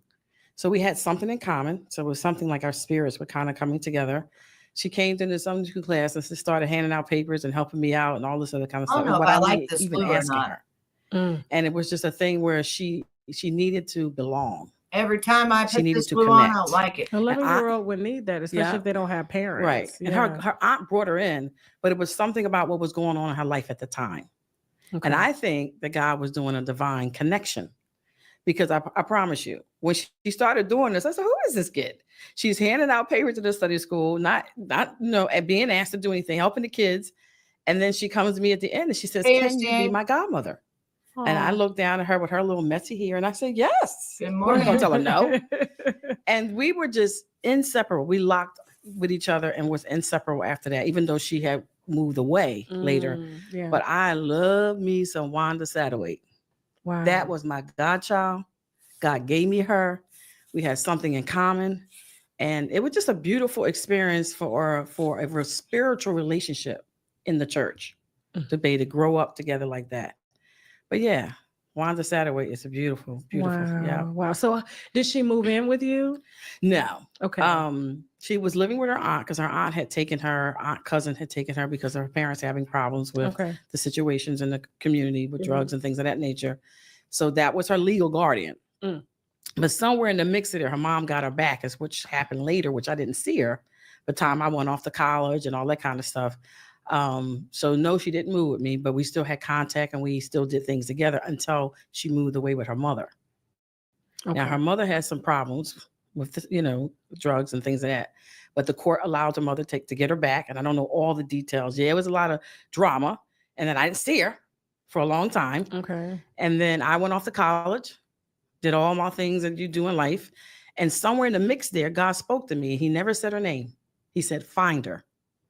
And I knew it was her. He showed me her face. And then I went on this rant rage trying to find her and went back to her aunt and all that kind of stuff. Because by then I had been out of college. I was traveling from work. You know, there was a lot of things going on because she was always in my heart.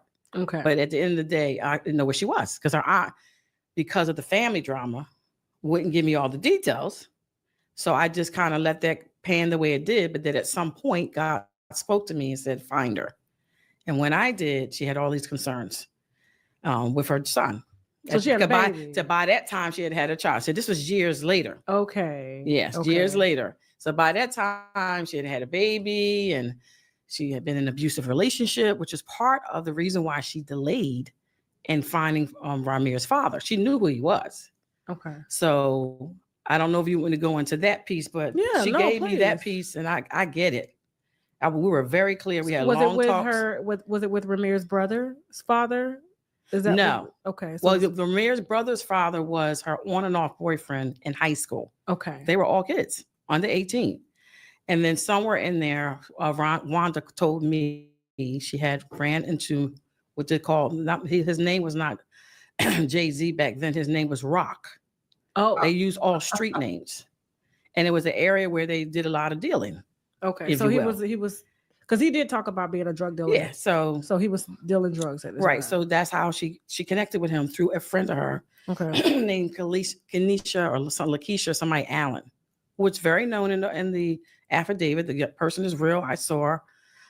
So nonetheless, that's how they met. And they went off and had their fun together and fling. And then, I guess fling. She said they were partying and she put this all in the affidavit and they eventually had sex. And she said the condom broke. And then they had been taken off to New York. But she did tell Rock at the time that she was 18 or whatever the number she said. I think she said 18, even though she was 16. And she got pregnant. 16. And then they didn't know each other 15, like that. 15, but he did come back in the community from what she told me. I don't know her age. Looking for her for the second time, the date, whatever, because that was their area where they scouted these men doing what they do. And she said that her mom told her, I get it again. Now. I'm gonna put you away. Wait. I get it now. So she asked the question to the son. She said, how old was your mama when she got pregnant with you? Son said 15. Okay, so she was 15 when she got pregnant, 16 when she gave birth. That makes sense. All right, so she was 15. That's what she told me. So she decided not to go off with him, so she didn't go. So he wanted her to leave with him. Yeah, he was. I think he was looking for a consistent thing. So at the end of the day, it was a one night stand on how, unfortunately, when Ramir wasn't pregnant, and at the time she didn't know she was pregnant. And then he came back, and he must have came back within a reasonable amount of time, week, 2 weeks, whatever it was. And her mother told her not to disappear again because she had disappeared the last time because they were off in New York. Okay. This is what she told me. And at the end of the day, she didn't go, but I understand it to be true that Wanda told me that when he found out that she was with child, he came looking for her. But by then, Wanda's mother had moved. Wow. So this is a fact, everybody. This is what happened. So at the end of the day, it is what it is. But Wanda says she never knew his real name. She only knew his stage name. He was going to overseas at the time, and he had asked her about it. And of course, that never materialized. But at the end of the day, this is what she said in regard to, the coming together of that relationship. So she had the baby. She didn't have much help. She told me she was washing the baby in the sink, Ramir, my godson. And she had this on and off boyfriend who basically, when he would come by to see her, he wouldn't leave. He was abusive. He used to beat her bad. Wow. So materially, she knew after 2 years, she knew the child wasn't his, but she was afraid of him. So he saw that the child wasn't his by materially looking at the child. And she told him then, she said, because they were underage, because he signed the birth certificate because he felt sorry for her. But he was underage, so it was never valid. So therefore, when the time came when they were on and off, still on and off, because she said he would never leave, that she said to him, why don't you take the test? Just take the test so we can confirm everything. He said, oh, no, I don't want to do that. Because he was busy concerned about other things. So at the time, that was concerned about what? Food stamps and stuff like that. Yeah, true. That's what she said to me. It was probably because of services. He said, I ain't worried about that. So she was getting, like, of course, healthcare. She was getting all that because she was a mother, and she was saying to him, why don't you just find out, just to find out, to be sure, because she knew. And then somewhere in the mix of this, she said she started telling him she was going to seek his real father. I think when Ramir was about 6, he threatened her. So make a fast forward to, as Ramir said, he did have that timeline right when he got about 12 or whatever, because she was saying so. She got away from this relationship, and she told me it took her 5 years after she got away to get her head together. So her children were probably about 11. Ramir was probably about 10 or 11 around that time, because there was a lot of drama. And I don't know 100% all the details except for what you told me, because we spent a lot of time together when we came back together. Mm-hmm. I looked into her eyes. She looked in my eyes. We talked for hours. I prayed with her. She prayed with They me. were doing And I prayed to right. God, right? Mm-hmm. And then we put all that together because I had to make sure when the time came for me to help her the way I was helping her that I knew what was going on. But all these details were important and pivotal because it showed a picture of a woman who had a concern. So she got to this place where she was doing what she was doing, trying to raise her kids and trying to tell this man that it was not his child. And when she finally got away from him because he was beating her all this time, she said it took 5 years for her to get herself together. She said then she saw death. She said she went through the tunnel. And Ramir had to have been about 13, 14 by this time. And she said she woke up when she came to. She said she knew she had to get this right. She had to let him know who his father is. She said because she wanted him to know why he was rejected by his living father or his living boyfriend, on and off, because there was a problem there. Now it's better now, but it was a lot of stuff there. Because that's when Ramir said he noticed that he was treated very different. Right. Yes, he was treated different. And the man knew, the boyfriend knew that the child wasn't his. So it was one of these things where he had issues too with drugs, and people are not themselves when they're on drugs. They're just not the best addition of themselves. So he couldn't give Wanda what he needed because he couldn't give it to himself, and let alone children. So that's what was going on in that situation. But when she got away, she wanted to do what's right. She said she had a life-death experience. She saw death. She was going through the tunnel. This is what she told me. And she said, Jesus told her to go back, and it's your time. And so when she woke up and came to, she said she knew she had to let Ramir know because they like this, right? She said she had to let him know why he was rejected by him and that he needed, this is who your real father is. So we went through that journey. So she started that journey. Somewhere in there, when a guy spoke to me and told me to find her, all this kind of was happening with this transition. I didn't even know and when you I came and I finally found her, and when I walked up on her and I could see the little girl in her. It was like being on television. It was crazy. So I walked up on her and we embraced, we talked, and we were together ever since. And the only thing she talked about the was lad Ramir. was old? Ramir this and Ramir that and I didn't know all that. her children, her 2 children. And she said, I said, well, where is he? She said, he in Job Corps. He coming home to me. I said, when? And she went on to say it. And then she said, he need this and he need that. And I said, well, where's his father? She said, I've been trying in the court. That's what I want to talk to you about, to get the father. And she went about it. She didn't know what she was doing. And she said that good morning. She was trying to get the finalization of paternity so that he could know who his father is and the father can decide what he wanted to do.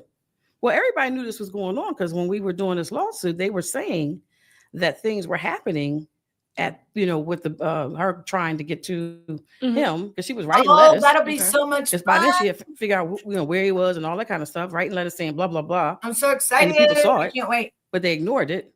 Are you so somewhere in the mix there, she went to court to try to get the court to do it, but she didn't have all her paperwork together. So all during that time and the time that I came back into her life, she asked me, she said, I prayed and God told me to tell you that. Oh, wow. You won't take a blood test either? And then we, like I said, talked about it, we prayed about it, we did all that kind of stuff.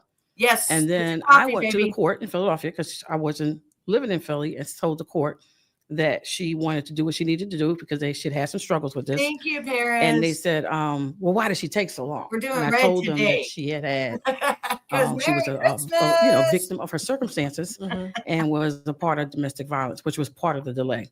And immediately the judge told me to tell her to come in. So she went in, and that was actually in 2010. This case started in Philadelphia. She had had some breathing problems and things of that nature with asthma. And that was the other reason why she needed help. See, the reason we're going over this now, and even though it wasn't her time, she felt like the time was for people that are coming in, is because the FBI is now getting involved because the girl was 15 when she got pregnant with Romero. She was 15, and so they've been trying for 10 years and being blocked for 10 years to try to get a DNA of JayZ. And so once he came on and the godmother came on and they started going to different platforms, you always know the FBI's in one of our chats. Always. The FBI jumped on it, and now they're getting involved, and they're going to make JayZ take the test. Thank you, baby, for the $4.99 super chat. Thank you, baby. Mwah. Thank you, sweetheart. Look at that. Paris has got me. She's got me together. I love her. My oldest son, Dad, kept telling everyone that he wasn't the father, right? Dark Angel, I went through that too because of the fact that I didn't even have, I tried to have X with Shaylin's daddy, but it wouldn't go in, and I know that's crazy, and I still got pregnant. And so I went through all of that BS as well. And I kept saying, if you don't think that she's yours, then stay away from me. And then she was born, and then he went to prison, and then he got out 6 months later, demanded a blood test, and it came back 99.9% that she was, in fact, his child. Yeah. But see, us women, we know who we sleep with. We know who we tried to sleep with. Let's put it that way. I know it sounds crazier than the moon, because whenever I found out I was pregnant, I was like, oh, hell no. Oh, hell no, no, no. Okay, baby. Sounds good. Thank you so much for your super chat, your super sticker. But no, I kept looking at the doctor, and I was like, there's no way that I'm pregnant. I haven't had sex. And he's like, well, you've done something. And I was like, well, we tried for like an hour. And he goes, sweetheart, did you know that pre-cum is actually more powerful than the actual explosion of it? I'm like, no. Now, mind you, I'm 19 years old. I'm 19 years old, right? I'm 19 years old. I didn't know that pre-cum could get you pregnant. Hell no, I didn't know that. If I'd have known that, honey, that mofo would have had a condom on trying. You know what I mean?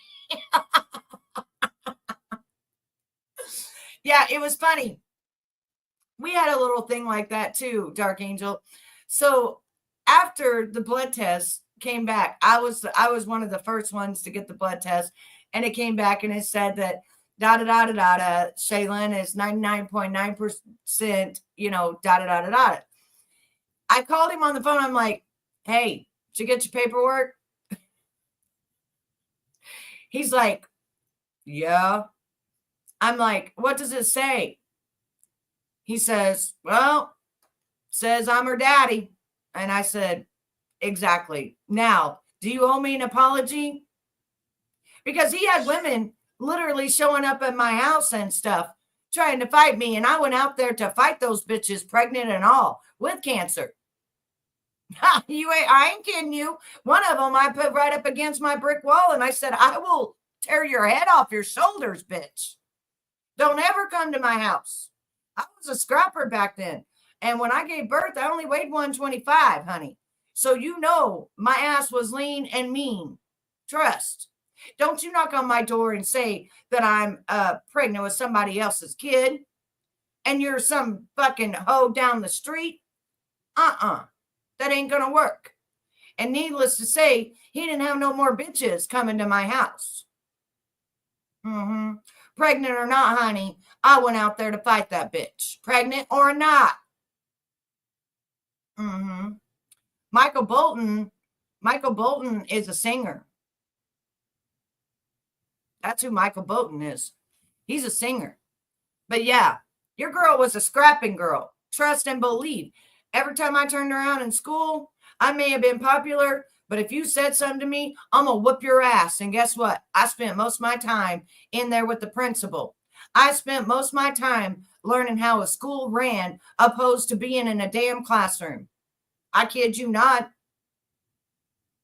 In school suspension, in the principal's office, every day, all day, learning nothing but about what a principal does. I told him, because you cheated on me don't mean I cheated on you. That's right. That's right. Exactly, Paris. You got to. You know, you got these people that think that you got to earn your respect. That's right. They'd come up and they'd say, I think you're a bitch. Okay. Boom. I'll show you what a bitch is. You know? But you got to think of this as well. You know, Betty, I was joking saying your ex thinks he's someone famous. Shit. That thing. Yeah. Are you kidding me? It was Michael Bolton, right? Yeah. He ain't nothing famous, and I'm glad I never really claimed him. But anyways, listen, when I was going to school and I had girls that started bullshit with me, I had a chip on my shoulder anyway.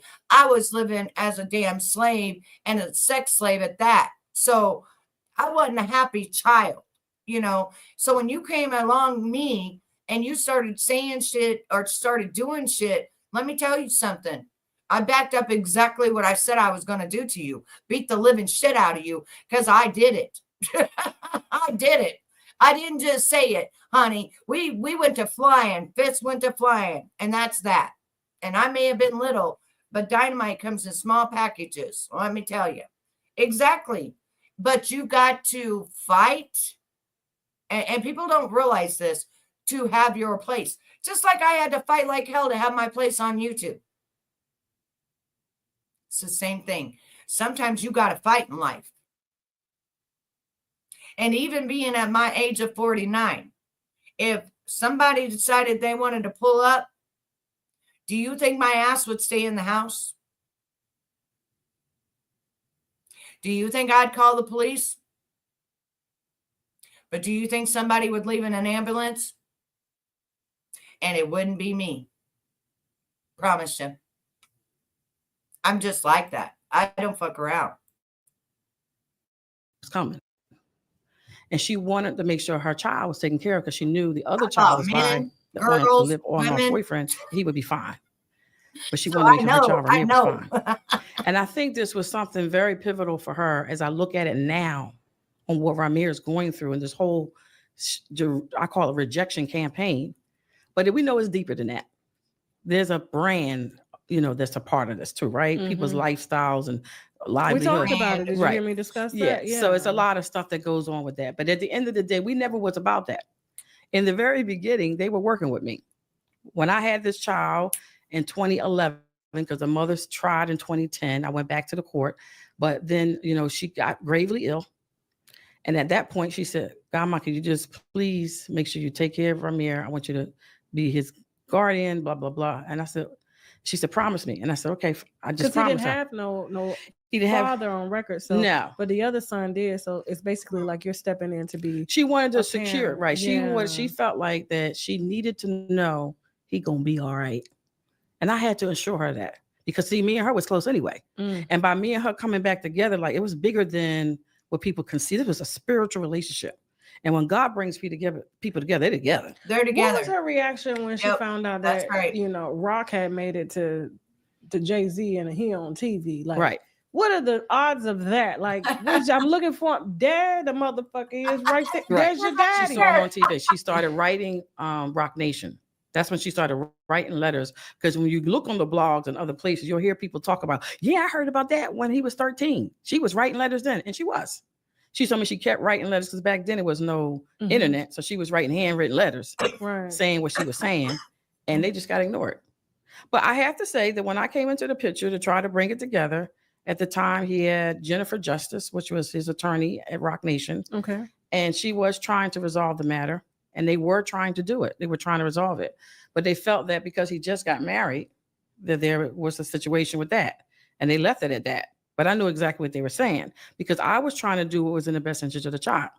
And at one point, they wanted Ramir to be on their label and some other things because by that time I had custody of him in 2011 So they were in trying Jersey. to give him a career? So they were thinking about giving him a career to shut him up. JayZ ain't crazy. He realized this child is mine. He knew. But at the end of the day, and he got a lot of enemies, right? Yeah. I need to get somebody on my side. So I believe, this is what I discerned, that he wanted, his child to be with him and make sure he takes care of him. Blah, So blah, they blah. were going to pay him through the label as like maybe an employee or something. Well, let me back up. So the mother did the thing in 2010, right? Okay.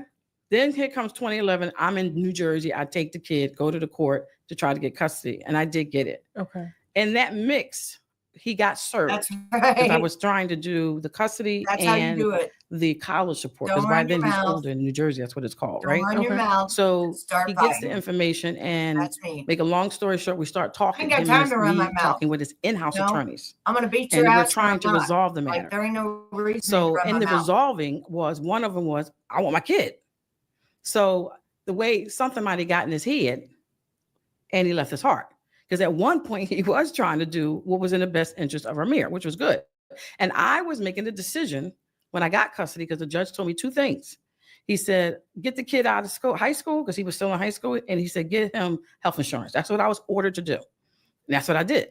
And in that, he was like, in between that, he was like, they were thinking about bringing Ramir on the label.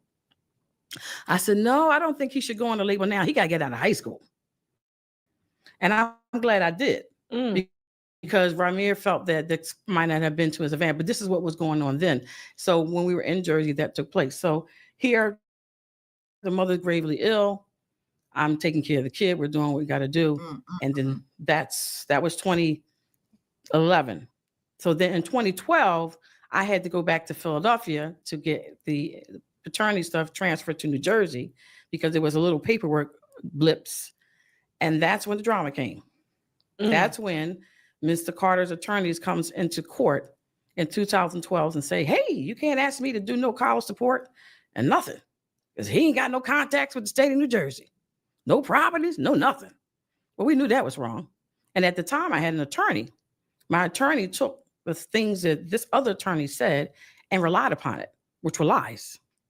As a result, I told him, I said, I know his property is in New Jersey and he's connected, etc. So basically he was just saying the court didn't have jurisdiction. Right. Personal or subject, because you need both, but you only need one personal jurisdiction if you're just trying to do paternity. Because there was some drama between the two states. Okay, with some unfinished business, no problem. Let's just talk about the paternity and get that part closed. So they said they wanted you to move the case to New York. New York didn't come till later. One of the judges or one of the attorneys recommended us to go to New York. And we originally started to do that. But then we changed our mind because they said it was going to be too much chaos and crazy. And he had New York courts are slow. Right. And they said they had other contacts where he could be brought into court on. And New Jersey was one of them. But the whole thing was that I lost $3,000 plus in attorney fees when his attorney decided she wanted to come on a lie and boom and swing that around. And as a result, according to New Jersey's law, I'm entitled to my attorney fees back. So when we became aware, which was right afterwards, that he had properties, we had about 4 or 6. And I had 2 properties in New Jersey. One I lived in with Ramir and another one. So we went back to them and said to the court that this is what happened. And that's when all this crazy stuff. Now, by the way, they had the DNA all along. In fact, they got the DNA in 2011. So they have JayZ's blood?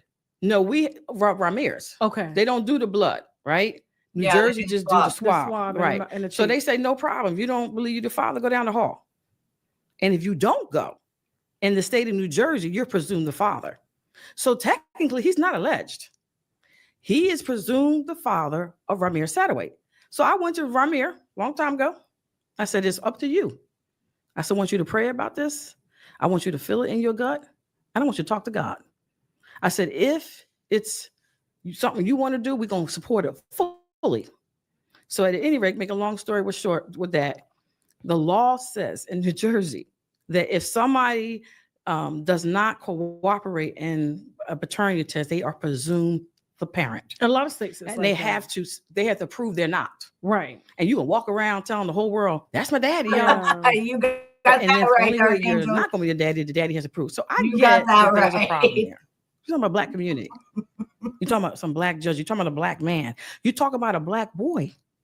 So we were not trying to take that down. That's why she's a doctor. We were not trying to take it down though. And at any rate, it's very embarrassing. So now this is They have turned to go into for a some of this. big thing. And to think that we couldn't just resolve the problem, couldn't fix the problem, couldn't work it out. It's an adult problem. Yeah. But at the end of the day, where we are right now is all of the stuff that they knew from before, from those attorney fees that I was owed and asked for my money back. They didn't want to give it to me because some of the folk are friends. These are lawyers, the Yep. defendant's attorney. Mm. My That's own true. attorney from Philadelphia, who was helping me with the paperwork, he colluded with them. In fact, he told me he was best friends with JayZ's New Jersey attorney, Lisa Fisher. Uh-oh. He was best Thank friends you, with crazy her. champion. Her Thank you, husband, who was baby. only licensed in Pennsylvania, which is Ned Hart. And I'm Thank not trying to you. get everybody confused. I got you. But at the end of the day, it's a mess, right? But the only It's thing sad. we're dealing with is what you did back in 2012, but that you repeated. You never fixed the record. You never reconciled the record about this having properties that caused damages back then. So our case is not a paternity case. Our case is a fraud case dealing with the fact I that bet the she court will does. not allow us to I undo bet the she fraud does. on what was done in 2012 and 2016 and 2018 and 2022 because they kept doing it because I kept bringing it back and saying because you can't do anything until you fix this. So they had fraud from the beginning, but instead of them doing that, the judges and them decided to shield him. And you shield him by denying us our rights, which is called the 14th Amendment. In other words, you come into court and say, hey, Your Honor, this is what I found about this person's Mhm. client, and this is what it is. Is this your property, sir? They won't do it. So the reason why is because then you have to do a discovery, which we asked for over and over and over again. Yeah, I was gonna say Because why- all you why got to do is haven't you write an guys affidavit. Right. You done sign, discovery. Yeah. sign an affidavit, say, hey, is these properties yours, Mr. Carter? No, yes, and you sign an affidavit. They ain't doing that because they are his. Because by them doing that, it shows that they obstructed my ability to do a hearing for the paternity of the child Mm. at the time. And therefore, I'm I'm entitled to thinking my about wearing my damages. wig today. Just What give me my what money. color you think I So should at the wear? end of the day, Hold on. somewhere along in the mix of that, all these 10 years, I'm thinking about putting on one of my wigs today. What color should I be?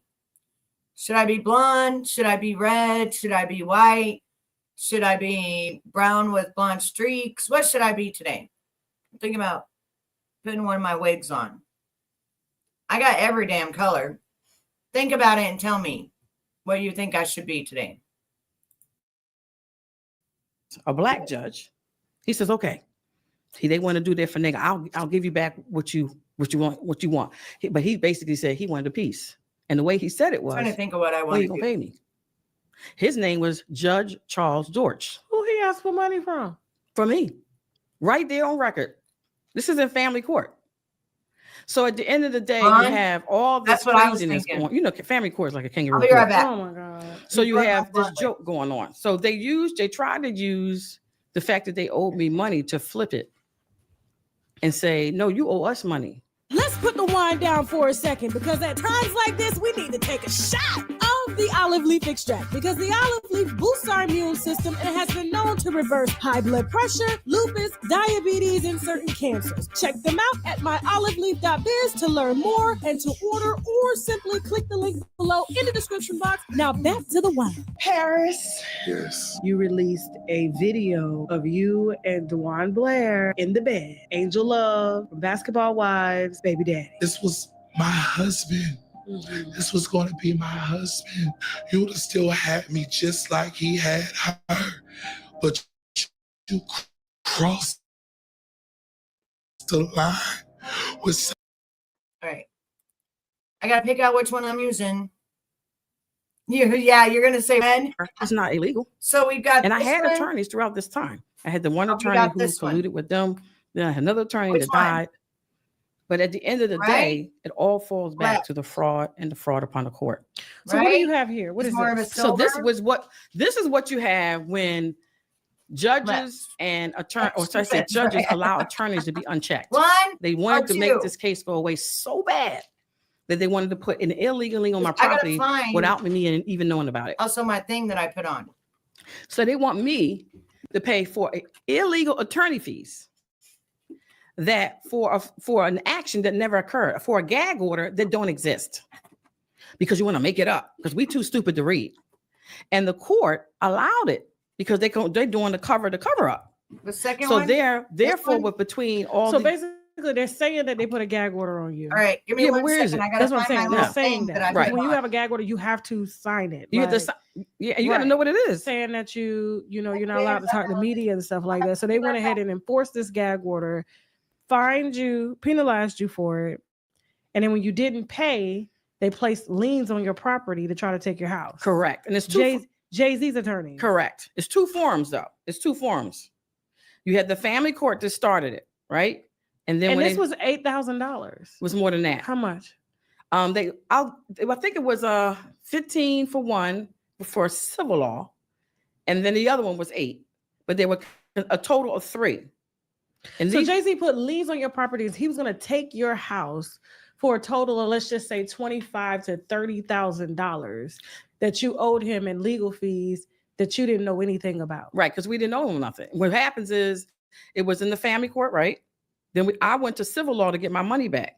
So then you had civil law, and the family court kind of went away because they knew we had them on some other things because the attorney had said she misspoke. That's on record. There was a lot of drama that took place. So they scooted us when we got over to the civil law court. They wanted to stay there. So I don't want to make it too confusing and crazy. Creditor Sean C. Carter. Mm-hmm. Yep. And they put my deceased attorney down because he died on there. Debtor Lily Coley for $14,836. And that was This Winter. is petty as fuck. Kenneth L. Winters, the lawyer, did that. And he was the lawyer in the civil law that said they paid good money for their orders.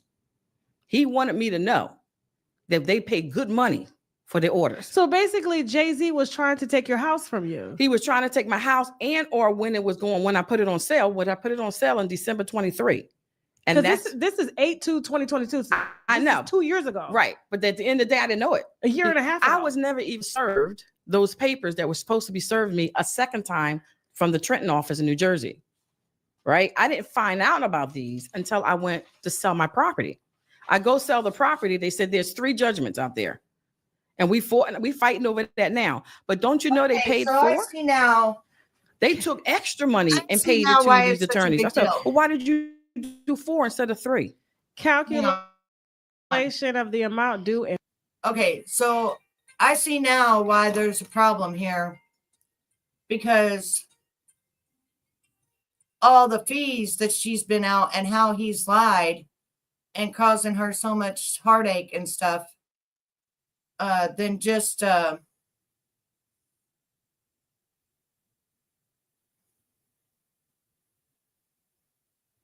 coming to pick up the refrigerator they bought. Somebody bought one of my refrigerators that I had that I took out of my house, and she bought it the other day, so she's coming to pick it up in a little while. But yeah, I don't come to play. Look at this beautiful wig, ladies. Come on. I don't come to play.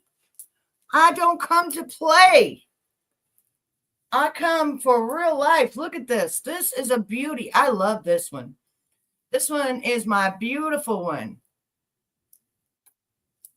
Going to start making candles. Ooh, I love candles. Might have to buy one from you, girl. I love candles. Isn't this pretty?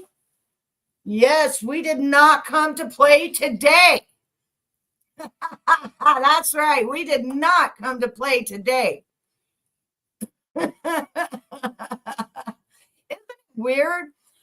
Isn't it weird how hair makes a difference? That's why I always say that hair is like is like the crown on your head, because it really is. It really makes a difference. And anytime I want that long, beautiful, lustrous blonde, all I got to do is throw this baby on, and ain't nobody gonna know this is a wig. This is my last wig that I just got, and it's like $34. But let me tell you something. This is a beautiful wig. I mean, gorgeous wig, and just as soft and just as flowy. Like, yeah. Yeah. Right, Bailey? We didn't come to play, baby. Nope. We're pulling out the guns today, honey. The guns are coming out. We got it loaded. Thank you, Bailey. We got it loaded. The guns are coming. We didn't come to play. But that's another thing. This is the stuff that I have on my TikTok. And if you don't have a TikTok account, I also have a way that you can sign up with your TikTok, a new TikTok account, and it gives me coin and it gives you coin. And that'll be in the description below. But yeah, we didn't come to play. Look at this. Isn't this a beautiful, beautiful, beautiful hairpiece? I mean, Anytime I want to be a blonde, this is my go-to. Wouldn't it? I mean, I'm telling, like, you guys think that I'm kidding. I will wear my wigs out. I will wear them. No, don't ever feel that way. That's one thing about it. This is one thing about wigs. When I first got the wigs, I had to learn how to take the wigs, make them be my real hair, right? I had to learn how to do that. Because when you first get the wigs, honey, you just getting a wig. You got to put that on. You got to style it. You got to curl it. You got to make it be yours. Like, you got to make it be your hair. And you get a good enough cap, a real nice cap that's real, sweat proof and all that, like this one. And you put your hair up in it and you stick that little band that you saw me running around. You ain't got to do all the glue and all the unnecessary crap. You just throw this on and you walk out that door. And I guarantee you, I went to the Upchurch concert, right, with the wig on. I had so many compliments. Now, one person said, "Is that a wig?" No, they said, "Your hair is beautiful. Oh my gosh, you got beautiful hair." And my husband just looked at me and just kind of glanced like, they don't know. No, honey, they do not know. They don't know me. They don't know you. They don't know if this is my hair, but it looks like my hair. It matches me. So the last person that I did wigs for was this person right here. And I didn't even know I'd grabbed this wig. I thought I had grabbed the other one, which was the previous one. But look, even, you know how my eyes have the bone right there? And that normally shows up prominent. Notice how when you have long hair or different hair, that all goes away. And it changes your whole face. That's why I say hair changes you. But if you have hair for a long, long time and it's this long, like mine used to be for like 10 years, it gets old. You wear it up in a ponytail most of the time. It don't really even get to see this light of day, right? Because you're putting it up in a ponytail and you're hot and everything else. Thank you so much, Paris. I'm loving it. I mean, if people think that I would not get in my car right now with all of you and we go to a store and me be as confident as all get out and watch how many people compliment my hair, you would be amazed at the people that compliment my hair. And you'd be right there with me. They wouldn't even know we're live. I just have you right there. We'd just be like sitting there acting like nothing. And you would be amazed at the women that compliment my hair. It's insane. And then every time we do it, my husband's just like, they don't know that's a wig. And I'm like, no, how are they supposed to know it's a wig, babe? Like, when it legitimately looks like your hair. How do they know? They don't. That's the whole thing. But that's what I love about wigs. But remember, when you get that wig, it's just a wig until you turn it into your masterpiece. In favor of Sean Carter on judgment J095368-22 as of April 12th, 2024. Wow. So this is recent. Correct. So now the total amount of judgments owed is around $14,000 with interest. For one of them. Total due as of April 12th to Sean Carter, $15,000. And I'm telling you, she money owes talks Sean in these courts. When you $15,000. got these record labels, these celebrities. Yep. Nobody owes them money. They flipped the script to try to make it look like we owed money to them instead of they owing money to me. And the courts allowed it. I can wear Did you these pay? much Did better. you end up having to pay it? Yeah, that money is gone. They wrote those checks to them on that day. I went to court, district court, and said, these are not mine. This is fraudulent. Who wrote these checks? The title company. The mortgage title company took the money out of my sales, when I sold the house. Okay. They took the money out, $34,000 to be exact, and said, look, our hands is tied. This is the law. So JayZ has your money right now. He has my money. So his attorneys supposed, I guess that's who it went to, right? Crazy stuff, right? And there's 3 checks there. This is like $5 to him. That's why I went to, but these people, these attorneys are low-end attorneys. But look at the law firm it says it's going to. That My law firm husband there. says the same thing every time he lives sees me. will be exposed in 2024. 24. That's the extra one. At Williams That's the said, extra judgment. You had the all question mark lies up there will that they be put. exposed. April in 29th, 2024. So this is recent. Calculation matter in the if amount you're due of Diddy, Sean it don't matter Carter. if you're And I don't even know JayZ. who that judgment is. My name's not even on it, but they still paid it. It was supposed to be 3 judgments So according to JayZ, this is another judgment that he's collecting for $3,400. right, and I don't even know who it is. Who it's for? Who it's Taking for? it out of her. But they did it. But they money did with me to and my sell in her house. godson and my goddaughter because I had property. They just put it on her property because these are low-end attorneys. They don't know what they're doing, and they thought people was going to be stupid and walk around. Remember, Kanye West had a problem. All right, We so talked about this. What did he say? so think about this, okay? Now that JayZ has drugged this out and now caused this woman and this woman and he's took $30,000 from her own sale of her home. JayZ karma's a bitch. It's a bitch. And now the FBI's on your tail end, buddy. And they're going to find out every damn thing. And one of them, they're going to find out this your baby. What you going to say when you walk in that courtroom and it says, you the puppy, you the puppy. Oh, but wait, Judge, she was 15. Silence, huh? Mm-hmm. Yeah. Give the money back to the woman. Give the kid the blood test because the feds are going to make you. He talked about how somebody tried to bamboozle him in a contract. Remember that? Mm-hmm. Oh, This is similar to this. They're here. People that go to the same church or the Give me same 1 faith, second. whatever it is, There. doing stuff conniving. This went to this law firm. Michael Fingerman was one. This is the Lisa Fisher. She wants us to pay for the lies that she told. All of these are lies. This is extra. But at the end, It's creditor for me, Sean Carter. Yeah. That's crazy, that's isn't it? what's giving me creditor for $7,500. That and the other one under it, it has his name, and that's a public document that I had no understanding that was out there.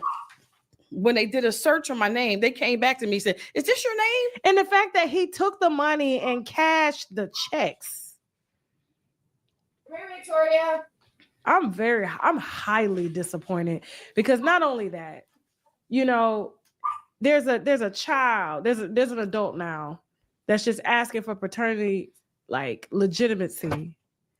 And then you go after them financially, knowing that they can't even measure up to against your bank account and your lawyers. Exactly. And then you hold go up. as far as that right there. When I tell You go as far as you start taking money from people that can't afford that money, and all they asked for was, stop it. Get over there. I'm the boss. Get up there. No, I'm the boss. You the applesauce. I have to tell my dog sometimes she ain't the boss around here. But no, really. You start fucking with my honey, my money, and my kids, we got a problem. And that's exactly what JayZ has done here is now take this woman's hard-earned money out of her estate, $30-some thousand,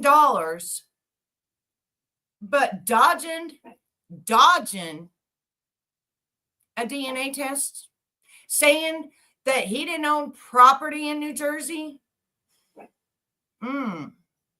She does. Yep. And then when it comes back that he's the pappy, when it comes back you're the pappy, boy, I'd suck it to him for that child support. How much does she deserve a month? Well, that in a billionaire status, $60,000, $70,000, $80,000 a month. Oh, I know. Victoria still believes that she's the boss. Hear her in the background? She's still telling me, I'm the boss, you're the applesauce. No. Shut it up. You better. You see how she ain't afraid of me? She gonna cuss me out anyway. But now, JayZ, you done went and effed up. You done went and effed up. These people been trying to get it just a DNA from your dumb ass, and I'm gonna call you a dumbass. Your dumb ass for 10 years. You done took this woman's money, and then you expect them to lie down? Nope. Now the feds are involved. What you gonna do? What you gonna do when they come for you? Bad boy, bad boy. What you gonna do? What you gonna do when they come for you? Because, honey, just like that report read, Rico's right around the corner too. Good luck to you. I think I would have settled this and I would have paid her whatever and got the hell out of the box. Hey, listen. It's sick. God has a way of guiding. Right. And now they have people in the public that are looking at this and they're saying, are you kidding me? That's right. The crazy part about it is that, like I told my godson, I could be educated, you could be a spiritual person, you can be all these things, don't mean nothing. Don't mean They shit. did this to me because I was black, especially the extra one. Right now, Mr. Carter just sat back and let everything happen. We tried to tell him, look, this is what's going on. They said something to Wanda about, her being too dark. One of his attorneys in the very beginning, and I'm thinking he's a black man. He gonna stop it. He gonna fix this. We gonna just deal with whatever you're gonna deal with. He was upset with Ramir. From my understanding, one of his family members contacted us and said that he was gonna teach Ramir a lesson. He don't put stuff like this out in the public. I said, well, Ramir didn't really put it out in the public. His mother did. But at the end of the day, instead of us trying to handle this like we're supposed to handle this is where we are. You have these. It's Sean S. Carter being a debt collector for me for $3,000. So they got a total of $25,000 or from my money of the $34,000 he took in escrow. And the tried title to take company. your house that Ramir was living in. Right. They didn't try to take the house, but they put the lien on the house so that when the house sold, they would get a piece of it. And that money had $34,000 went to an escrow. Hoping to keep and JayZ owes this. It's called bullying. Yeah, I know. It's court bullying. Trust me, I've been there, done that. Been there, done that. Yeah. Hey, could you have Jasmine bring my phone But isn't it in the crazy office, that please? they The didn't go company with the phone and shakedown? my personal, please. But crazy. Thanks. They're in my office, and this is all from doing baby daddy. Wow. All because a mother wanted her child to know before she died, when she wound up dying in 2019, God gave her 7. Just wanted her child to know who his father is and why he was rejected by other people. That God has a plan for your life. Thank you. Thank you. And look where we are. Here I come in the picture to try to help, and you want to beat me down because I want my money back because you lied. That's crazy. It feels like slavery to me. It's like you do what I tell you to do and sit down. Be quiet and shut up. Oh. But that's what happened to the lady for June 19th. Yeah, she died. They threw her out of her house. And to me, I see this as the same thing. Mama died. Similar. Yeah, someone said it's strange that Ramir and Rumi have similar names. This is yeah, this was all before she could even crazy. get pregnant. They said, and this is why Cowboy Carter flopped. So okay. Anything else you want to add to this? No, the only thing is I want to say that I'm a part of the Black Voters Matter and the NAACP for a reason. Okay. And also to just kind of push, because like I told my godson Ramir, it's bigger than this. And that we want to talk to people about getting out to vote for the right people in office so that stuff like this doesn't happen. We're going to fix this. God then told me it's just going to get fixed. But to see this and live in color, It's going to get fixed now. And just to have to go through it to me Heads made me involved. sick. Literally, not sick, but like, nauseous. There's people would actually do something to put something on your property. Yeah, they'll and shake then you break down. off an extra piece for themselves. Yeah. And think it's okay. Yeah. So this is what I don't understand. What I'm saying is some of the excuse things that that they're dirty. doing out there it's blatant. They're not hiding it no more. And if we don't do something to keep our democracy together, it's gonna be a lot of problems. Shit, you ain't know about them judges up in Pittsburgh that was taking them kickbacks on how many black boys they got locked up? Yeah, I remember that. Them They private were selling prisons, them. They were were selling them black boys to go to and jail. so to act like the courts are like some liberal way What was of she gonna do? trying to resolve the matter. Or oh my God, this person's doing it's He all was going to give me a bullshit. hug, and then he It's saw I was all like, So why are you taking me a hug? Exactly. The fact it's the creditor. It's Tax- Sean as creditor. Right. What Sean a good S. woman. Carter being a creditor for me. Like, I don't even think there's any Mhm. respect left at this point. Like, I would have never thought that. Like, that would be that the lowest petty. of the lowest. Yes. A black woman, a black boy, and this is where we are. That's a lot. Yeah, So, it's disgusting. guys, we're gonna make It room is. now for you guys to Because ask that's what the them government- questions. Listen, Okay, this is we'll the bring Ramir back in.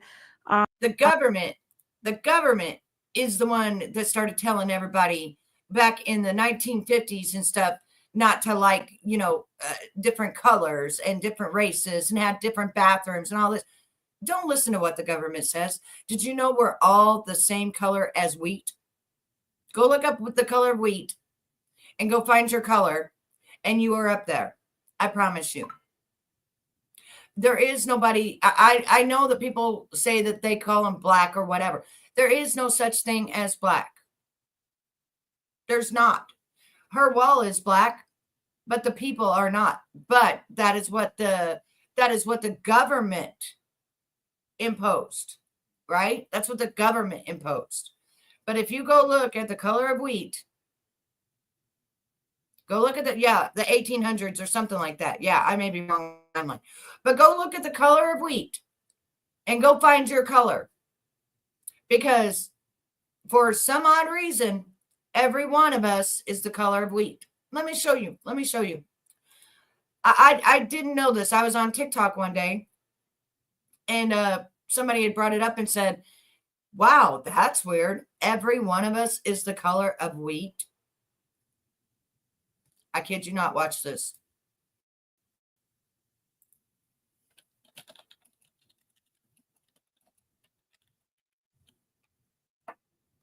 Watch this.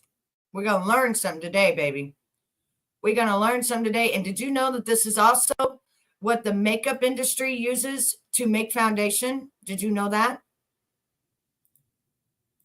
All right. What color you want? Right there's the color of wheat. What color you want? What color? Pick a color. Any color.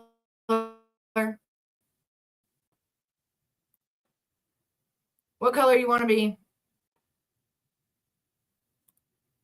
What color is that? Here, I'll even make it bigger. Now tell me what color you would be. That's all the colors of wheat.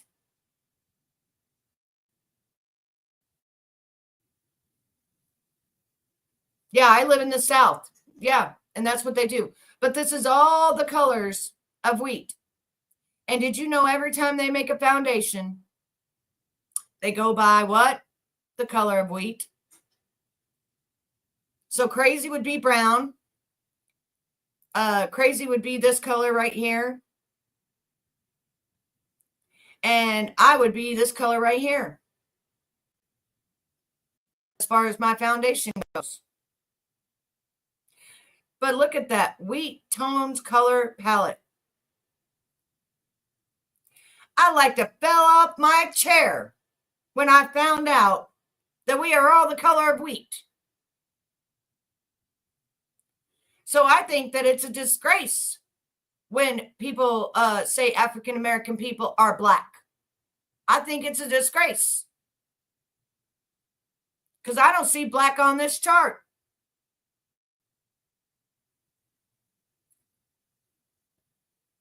So Bailey says she's the first lightest one. So she's got the lighter complexion. But that is how they go about our foundation, and everything else is the color of wheat. And then big time multi-billionaires never wanted any of you to know that. So I just broke it down to y'all right now. We are all bleed the same, and we all come from the color of wheat. And there is no reason that we can't love one another. And we can't be different colors on this board right here. Because we are all the color of wheat. You see where it says wheat tones. I can pull up anything about wheat. We still got the same colors. And then match it to a person's skin color. That's right. We are all one person. Because who created us? Our Heavenly Father created us in the image of Him. And you are correct on that, redheaded. That's why all of us, when tanning and stuff like that came out, what did we want to do? We wanted to go get darker. Why? Because it's beautiful. Isn't that right? So why did these billionaires lie? Why did they lie and call people different colors? Well, that's okay, baby. You can believe in Mother Nature. That's fine. But really, how come they lied and called us different colors and made us against one another there you go. Paris got it. To divide and conquer. Because if they can split us up and we not stand as one, then they can divide us and they can conquer us. And we become what? Cattle and sheep to them. Facts. Absolutely facts. I mean, did anybody ever wonder where our colors of foundation came from? Because when I saw this on TikTok, honey, I was blown away. I just found this out like 3 or 4 months ago. And I was blown away at the fact that every one of us is the color of wheat. Exactly, Ty. United we stand, divided we fall. You're the same exact color as me. Every time that I get a color of foundation, it is usually like a neutral beige or like a buff beige. Because honestly, my great-grandfather is white. On my father's side, we all are the same, just mixed up with different genes. Exactly. But the color of wheat. And I also saw people, and this is a crazy thing, I have saw people come out, look in my color, right? My skin color, and they are African American descent. Their father was African American or their grandfather, and they look like my color. Isn't that weird? Or I saw babies come out with red hair, freckles, and their daddy be as dark could be, and it come back that the father is their daddy. Isn't that weird? My niece is African American, and when they learned about Rosa Parks in high school, the kids started telling her to go to the back of Oh, I'm gonna tell you something. I have an auntie that's your color. Exactly. And you know what? I'm a darker. I may look whiter, but I'm actually, like, if you meet me in person, I'm a darker white. I'm actually Native American. So my skin is more of that beigey yellow undertone is my skin. Why do you think they kept the race war going for so long? It was to conquer us and, of course, money. Yeah, exactly. And they preach all the time that the first slaves were American, that they were African Americans. No, they wasn't. They were Irish. Irish built the White House. Irish built the roads. Irish built the bridges. They were Irish. They got in trouble in Ireland. They got sent on a ship, and they got sent over to America for 7 to 10 years as their punishment to build the bridges, to build the roads, to build the White House. They were the first slaves. Irish. My grandmother had red hair. I never knew that. My sister told me she always dyed her hair brown. Exactly. It's the craziest thing. But a lot of times whenever you see it and stuff, you know, you could have a daddy that be as dark complected as could be, mommy be as white complected as can be, and baby come out either looking like daddy or looking like mommy, and with no characteristics of daddy, and it still be their kid. I've seen that happen over and over again.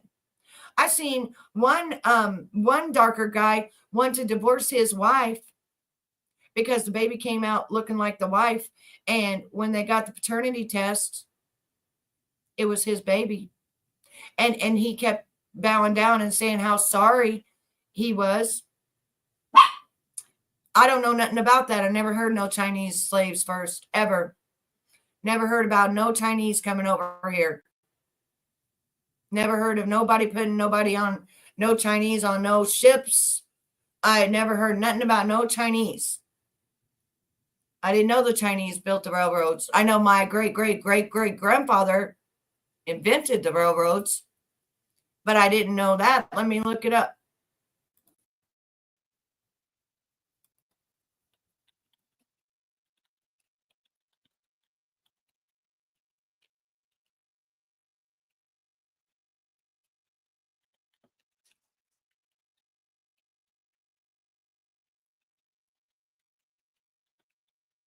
Because I never heard of no Chinese. Yes, Chinese immigrants built a significant portion of the transcontinental railroad in the United States. Number of workers between 12,000 and 20,000 Chinese immigrants worked on the railroad from 1863 to 1869. They laid 690 miles of track between Sacramento, California, and Promontory, Utah.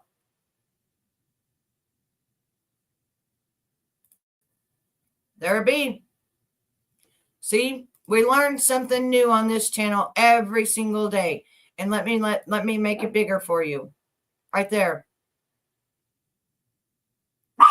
Yeah, we've been lied about everything. Yes, the white men did take their land. Exactly. We've been lied to about everything. Everything. You have to literally go to, what is it called? You have to go to the library to find out the actual truth about all the lies. No, I never doubt you. I just look it up because I never ever heard of the Chinese. But the Chinese were the first ones. They were building. So I don't know if they were the first ones because they were from 1863 to 1869.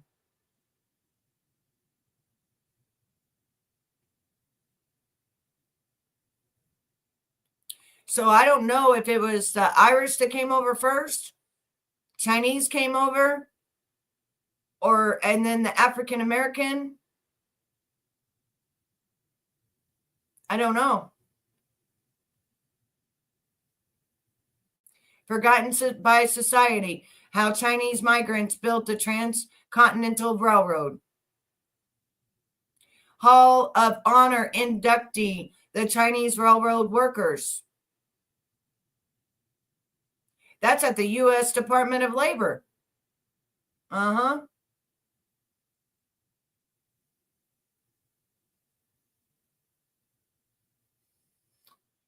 See, over here, I'm going to tell you, over here, we learned some history. You're not old. You're not old. You just know more than I do on a lot of things. Like Christopher Columbus lied because the native were here first. Yeah. He didn't find America. America was already here. I'm pretty sure Chinese played a powerful part in our history. It's just the government covering everything up as lies. Yep. The USA was the last to get slaves from Africa. The Dutch were the first. See? Learn something new every day. That's just crazy. But yeah, I'm really getting. I would rather people just say that they got darker tan or something, because I just don't like that what they say. I don't like how they call people their skin color black and weird stuff like that. I don't like it. So we're almost done with this. Finish up real quick. We're almost done. Dr. Collins will stay as well too. Can we get a setup chair for Ramir? And then Winos, they are. No, we're not. We're just talking. They was like, can you take an ancestry.com test to seek familiar relations to Jay? Like I said, all you got to do is find a relative that's willing to submit. I wanted DNA. to address that. So because we did do that. Yeah. We went and did ancestry.com after his sister Lakeisha was contacting him, and he did submit his test. But on Ancestry, they can block. You can block other people. Oh, really? So what happens is you can push a button and say you don't want this person to, but he didn't. Wow. So we're gonna probably move you, if you can scoot over as close to the wall as you can. So okay, going down. Come down. So that's gonna be that. Quit barking if you want to stay in here. Give us a second. We're setting up so Ramir and them can answer y'all questions. It's gonna come what back did you now. think about everything that you heard? Like, we're gonna talk about it though, but I want you to process he's gonna be going that. down now. Yeah. JayZ, you done fucked up. So okay. You done got the feds involved and everything else. All right. Cool. You done stole this poor money, this woman's money, just trying to get a freaking DNA. All right. So your purse, can he?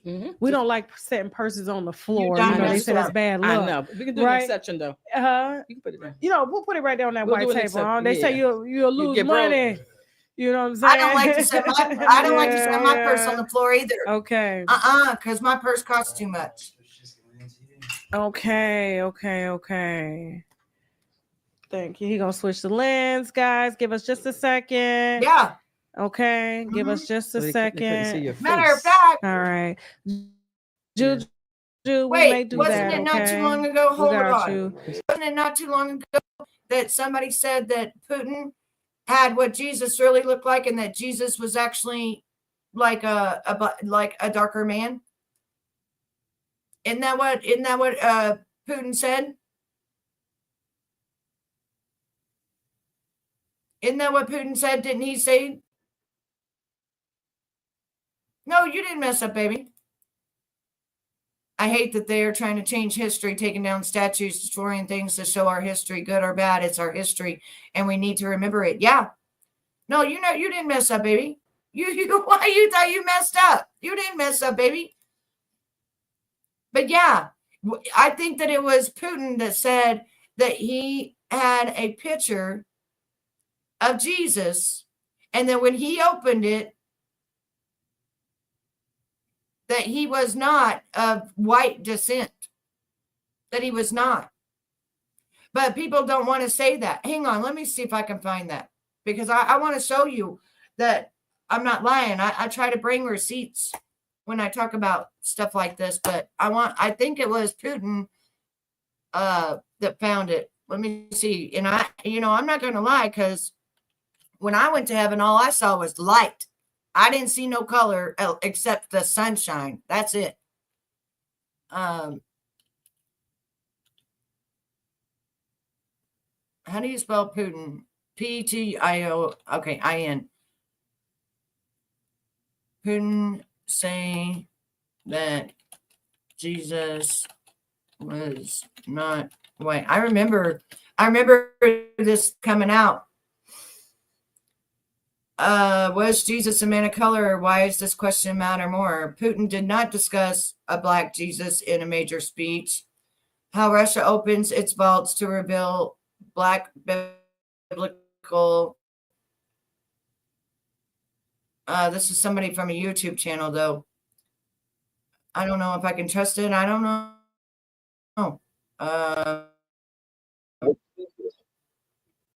Hold on. Russia opens its vaults to reveal black biblical Israelites or something like that.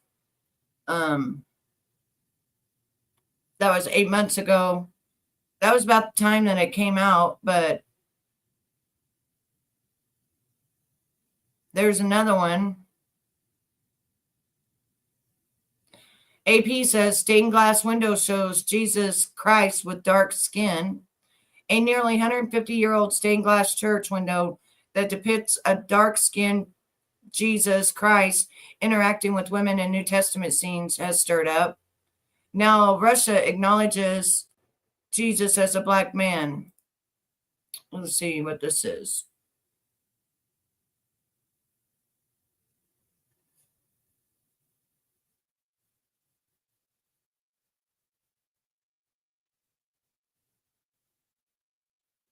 These are just forums, just discussing it and stuff. I'm trying to see if I can find out anything. The only thing I can really see here is that 2023, the stained glass window. Hold on. It's saying I lost my audio. All right, hang on.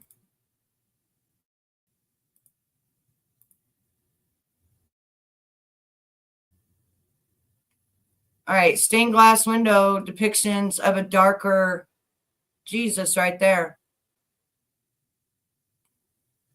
150-year-old thing shows a darker Jesus.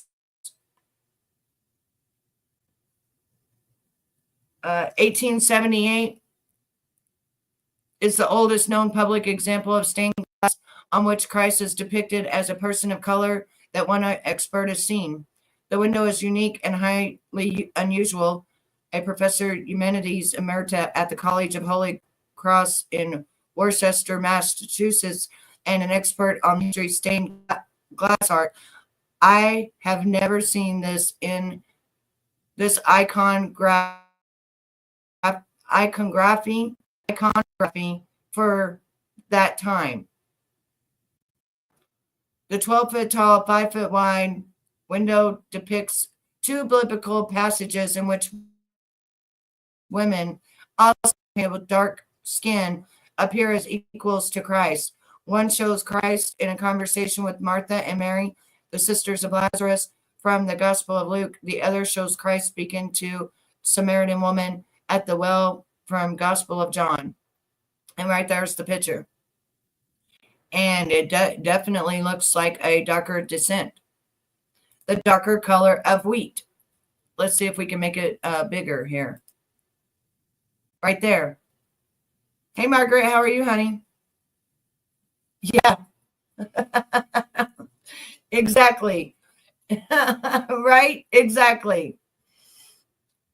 Ties a walking encyclopedia.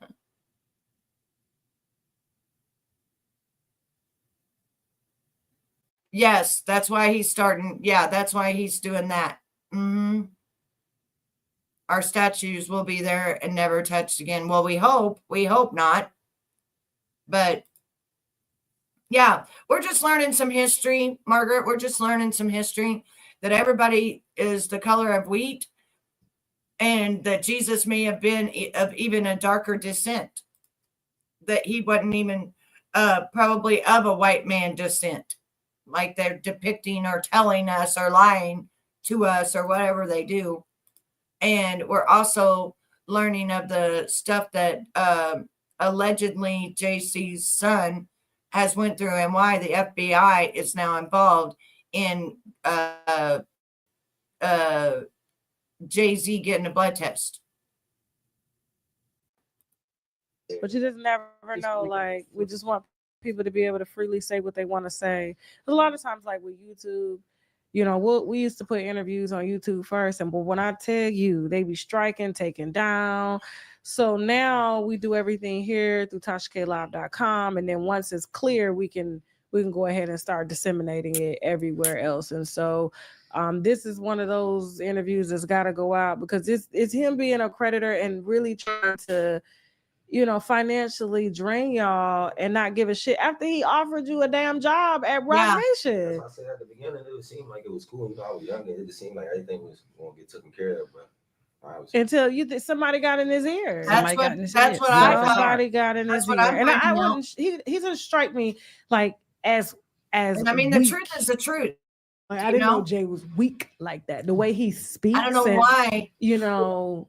That's why all these elites could say did it differently. Oh, okay. They want you to take your hat off. Please. Oh no. I thought what was under there. No. I'll talk about his hair is crazy. I just saw it. I was like, oh, keep that on. Yeah, so you're gonna tilt your chair over just a little bit, over close to her, and then bring your mic. There you go. All right, cool. That's what I was saying. So, no. Okay. You want to flip it in the back? I guess they want to see your whole. They want to see his face. There you go. Okay, looking like your daddy. Wow, he does. Okay. He looks just like JayZ. Cool. Wow. You said, I hope Beyonce isn't blocking this. You just never know, you know? So look, you said, tell that nigga you don't want no rap deal either.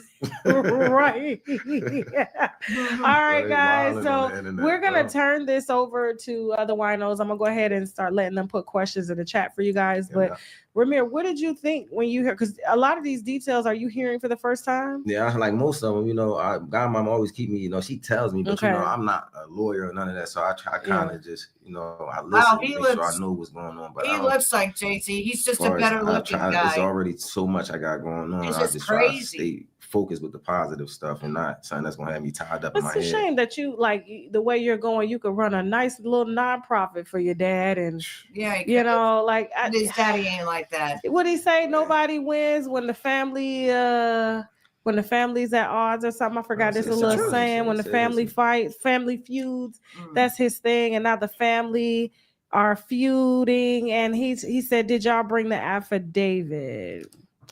Which I don't know what that means. Which one? I don't know. Okay. You gotta he'll give you a rap deal like he did DMX. Y'all crazy. Okay.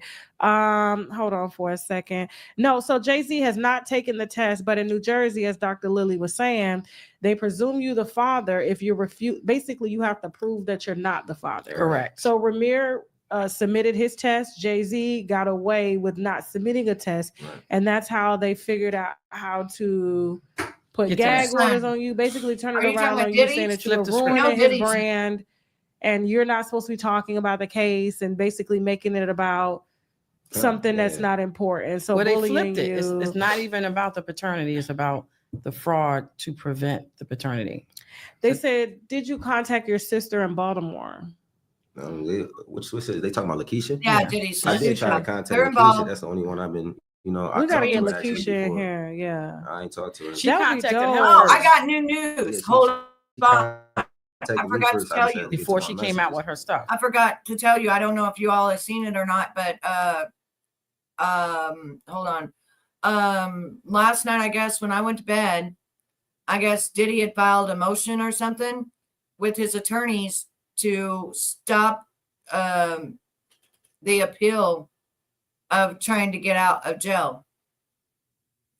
When those three men came forward, those last three men from 2022, I think that Diddy's sitting there in jail thinking each lawsuit is running me millions. It's running me millions to try to get out of jail. And now I got 3 more individual lawsuits. On top of his kids have got lawsuits. He's got to have attorneys for his kids. One of his kids is being sued right now.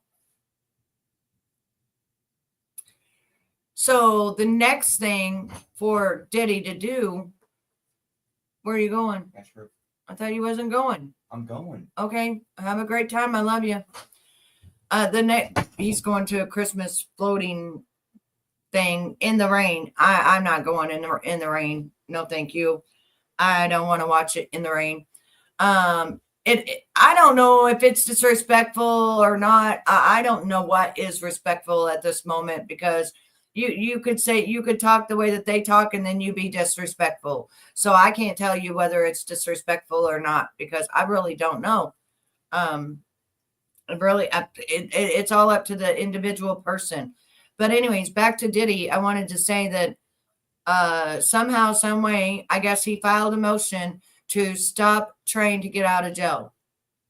I was going to show that to you too, because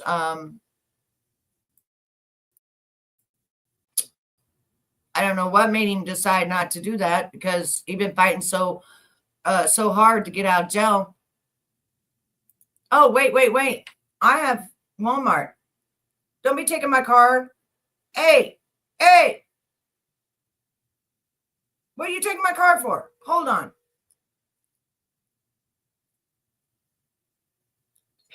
Yeah, I will probably need my car because thing didn't switch the radio. Hello? Yeah. You just took my car and I have to go pick up Walmart. Because Walmart was supposed to be picked up between 11 and 12, like I told you. So we're picking it up after? Yeah, I'll pick it up. Okay. I'll go directly from there and go pick it up. All right. Sounds good. Love you. Bye. All right. I had to just get that out of the way. All right. So what was I asking? Oh, yeah. Diddy stopped. We got to look up, make sure we got receipts for that, because I'd heard it. Diddy filed to stop appeal from bail. Okay. Yeah, it is true. All right. So it's true. I was right. Right here it is. It says his attorney sent word to the Second U.S. Circuit Court of Appeals withdrawing Combs' appeal of several decisions denying him bails. Mr. Combs does not seek to appeal the district court's denial of his renewed motion and hereby moves to voluntarily dismiss the appeal, the filing said.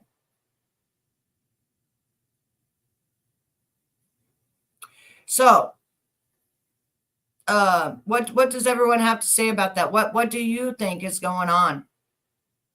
Why do you think that Diddy has now stopped trying to get out of jail? Is it because he's sitting there adding up in his head that even with everything that he has, 800 million ain't enough for each individual lawsuit against him? And right now he's up to 16 lawsuits individually, on top of the RICO charge, the trafficking charge, and the grape charges. Did he give up and get depressed? Or did the drugs finally get out of his system and he finally started realizing that no matter what the hell he does,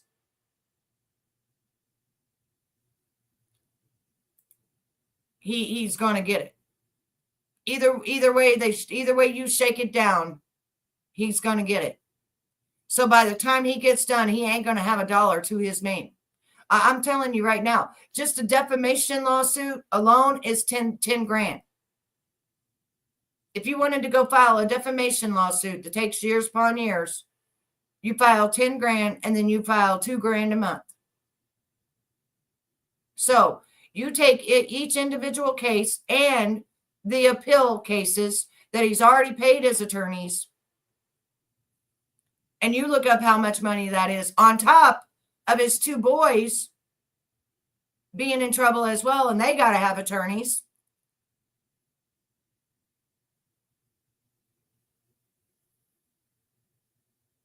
You think he's realizing the drugs are finally uptouring out of his system? And he's finally realizing, I ain't getting out of this. And if he does turn, and he does turn on people, because he hasn't yet, but if he does turn on people, you know, Diddy's already 50-some years old. If they give him 15 years, that's life. That's life. They give him 20 years, that's life. What do you think? I know what it is. They seize all his assets. It's gone. And it's not gone to the people. It's gone to the state. The state comes in and takes everything and oxygen auctions it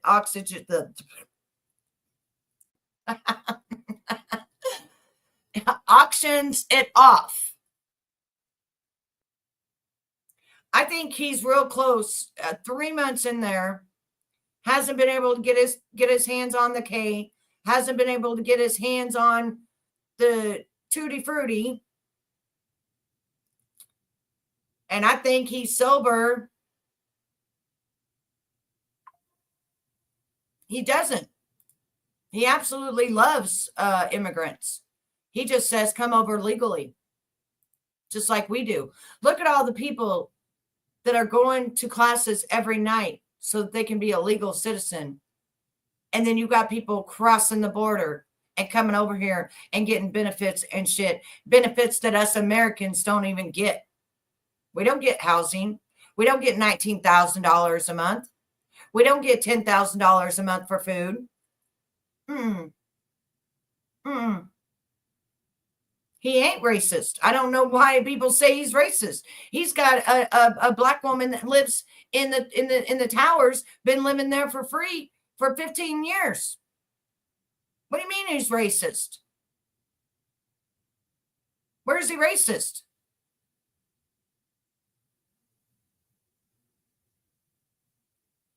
He gave more money to the African American colleges than any other president in the world.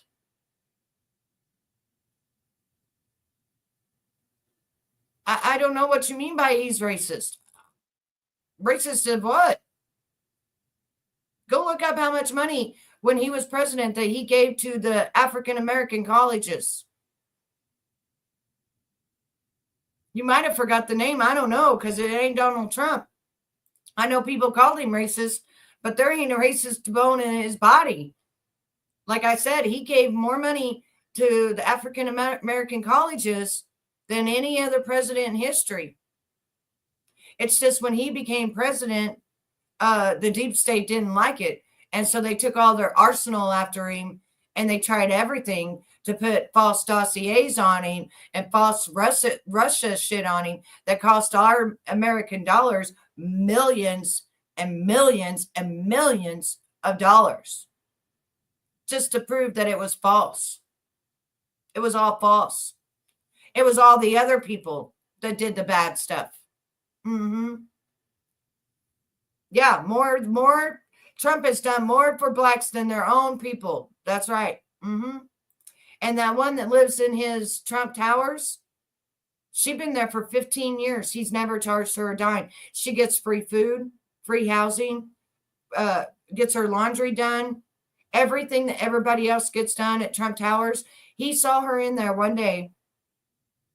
She had snuck in there. She'd been staying in there. And then he went down there and he just said, you can stay here forever. And you can have all the amenities that everybody else has. Yeah. But what do you think about this on this Diddy case, though?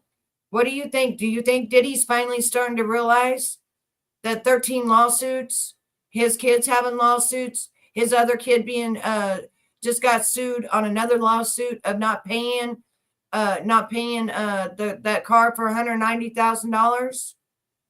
No, don't be embarrassed. Don't be embarrassed.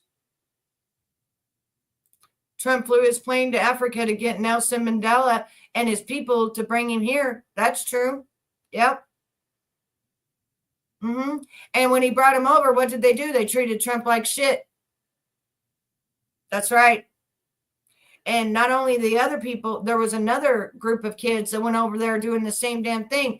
And Trump went over there, got them out, and they came back over and they treated Trump like shit. Yep. They could have spent their whole entire lives over there in prison.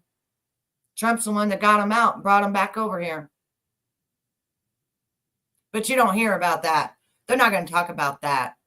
They're not going to talk about the good things.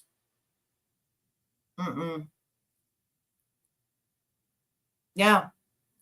So I would say that Diddy's only choice now, his only choice, is to be a rat.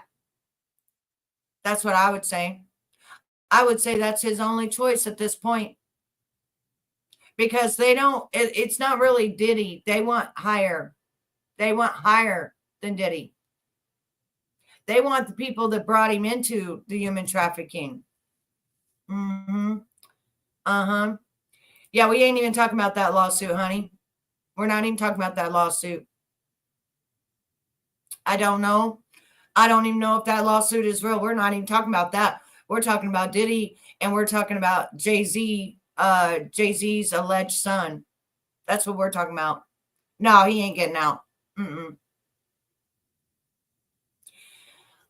I will tell you right now, Crazy Champion, I do not see Diddy ever seeing the light of day. Okay? If they really got video evidence, text messages, phone calls, pictures, bank accounts, it's a wrap. It's a wrap.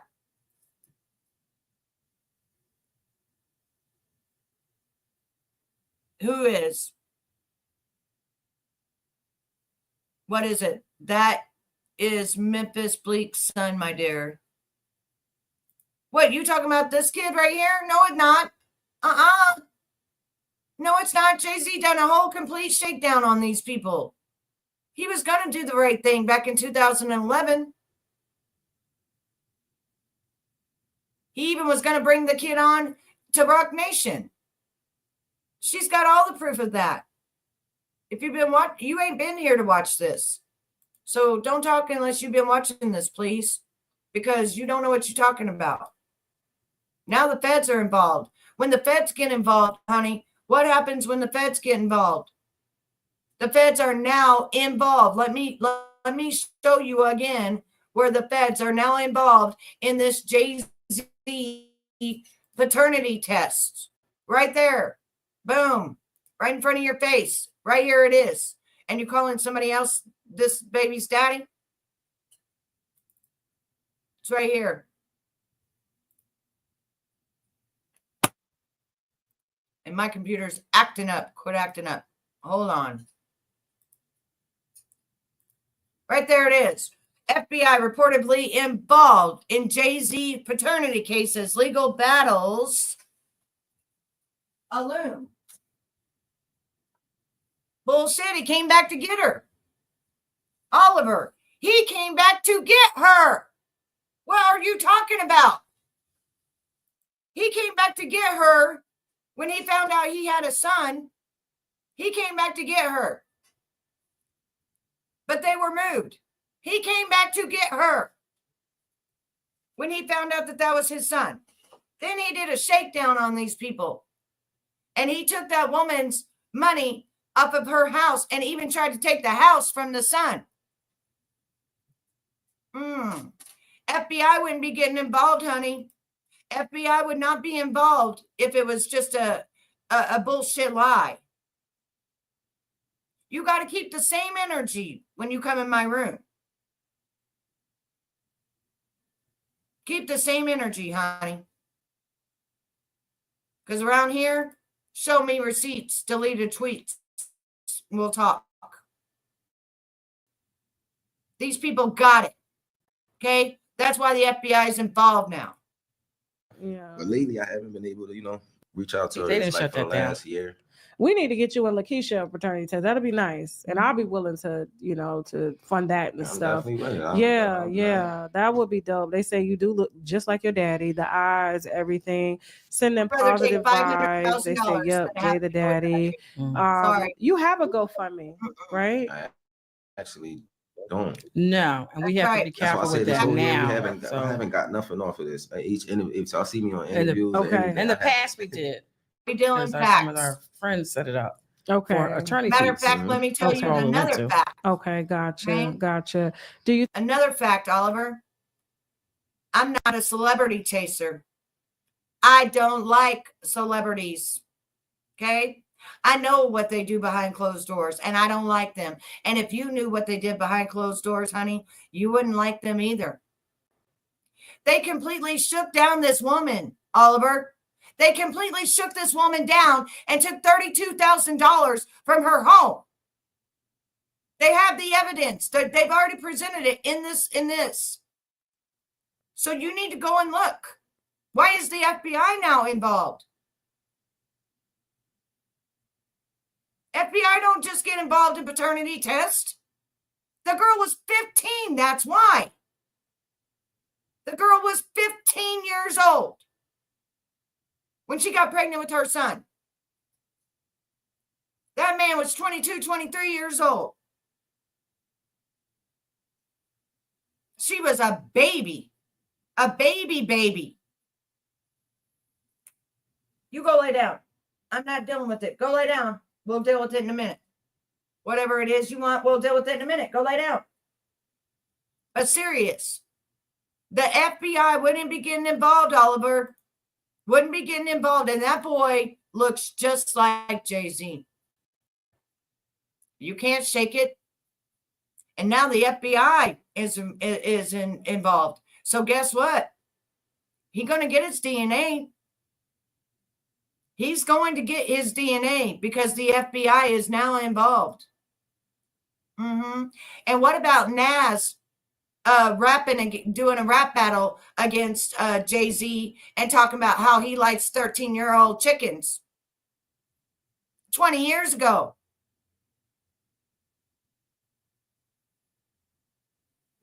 Facts. How old was Beyonce when he met her? 16.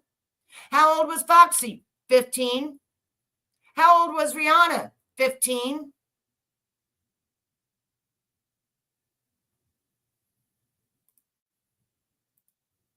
You think Beyonce is against him being known as JayZ's son? Absolutely. You think so? I wouldn't know. I would hope not. I don't. Exactly. So I had to be quiet on Let's that. talk about Gotta it. come with the same energy all the time with With everybody. every honey. man, she With didn't want to everybody. I don't care if speak you're to. black, She wound yellow, up white, leaving him alone and denouncing orange, or red. him as a manager. And when he married her dad, Take their money when you're a damn billionaire. They're not questioning like the resemblance or All anything that like kid wanted that. was a DNA. If That's Jay didn't think it was his kid, he would take the test. Period. And that's true. Like if you ain't there, I ain't got nothing to hide. all I he would got to take do is it. have his DNA swabbed. No, she didn't Ain't say that JayZ hard. took the test, Latrice. That's not what she said. She said in New Jersey. She said Ramir took the test. JayZ was ordered to take the test, but did not take the test. But not in in New Wow, Jersey. He JayZ never was was ordered to ordered take and the didn't test in New take it. Jersey. Okay, but That's in New the fair enough. Jersey, he's automatically presumed the He's presumed father. as a- Yeah, he's If he automatically doesn't the take the father test for right the now. simple fact Right. that Ramir submitted DNA. Right. Okay, but she said JayZ never took the test. Okay, hold on for a second. Facts They on haven't done that. a sibling test. I wouldn't want to be him right now. Hold on. They're saying the nose. When you were a kid and JayZ was coming up, like maybe like did I'll make people it bigger kind of so see you can see this kid. resemblances? I mean, people did say you know, look like Jay. I just said this was just. But you added never for me. told him, I like, never told him nothing. So it's like it was just weird. I'm like, Looks just I like laughed him. about it, but now that I knew what was going on, because my mom told me from a young age, but I never let too many people know. I didn't want to get, laughed at or anything like that. You know how the world is. You know what I mean? But for people who know me, they know I've always been a real, respectful person. I respect all my friends. I'm solid.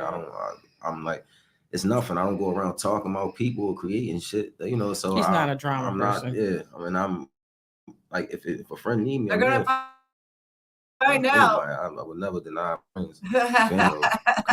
They said, do you have a photo that you care to share of what Miss Wanda looked like? The way y'all described her Where's the today? phone? We got mommy on You're our funny. website.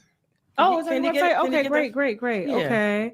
If they go to Ramir, Ramir's here. Someone What is your said, website? Deborah Harris says, this real life has me crying for you, young man. They said, with all the conspiracies, have you guys got complete details about the death of your mom? I don't want to upset you. I'm Hold on, I'm trying to concerned. highlight your comment. Hang on, my thing is full slow details for some at this reason. point. It is slow. It was weird to me, but I really don't question it. I'm not no doctor and all Hold that. I on. just know. Trying to She's get this resting in off in peace, my though. screen. She Okay. died from stenosis. Stenosis, which is Let me tell you. heart Let me condition. tell you something, sir. Let me tell you something, Oliver. Honey, he don't want no money, but JayZ took $32,000 from his godmother. Let me repeat myself.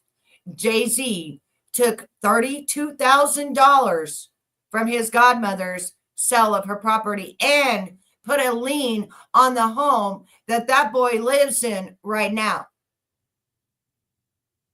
The facts are all right there. They got all the court documents. They just went through it all. And that's why the FBI is involved, because JayZ tried to do a shakedown with this godmother and she wasn't having it. Yep. She wasn't having it, baby. She wasn't having it. But they tried to shake her down for $32,000. They took the $32,000 and they also put a lien on his house because they tried to say that JayZ did not have property in New Jersey. Therefore, he did not have to take a DNA. She got all the court documents. Go back and watch my video. She got all the smoke, honey.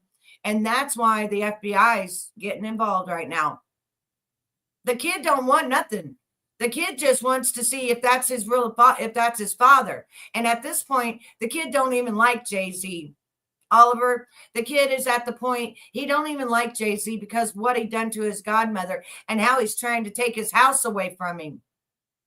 All because he wants to know, are you my dad or not? The kid don't even like him.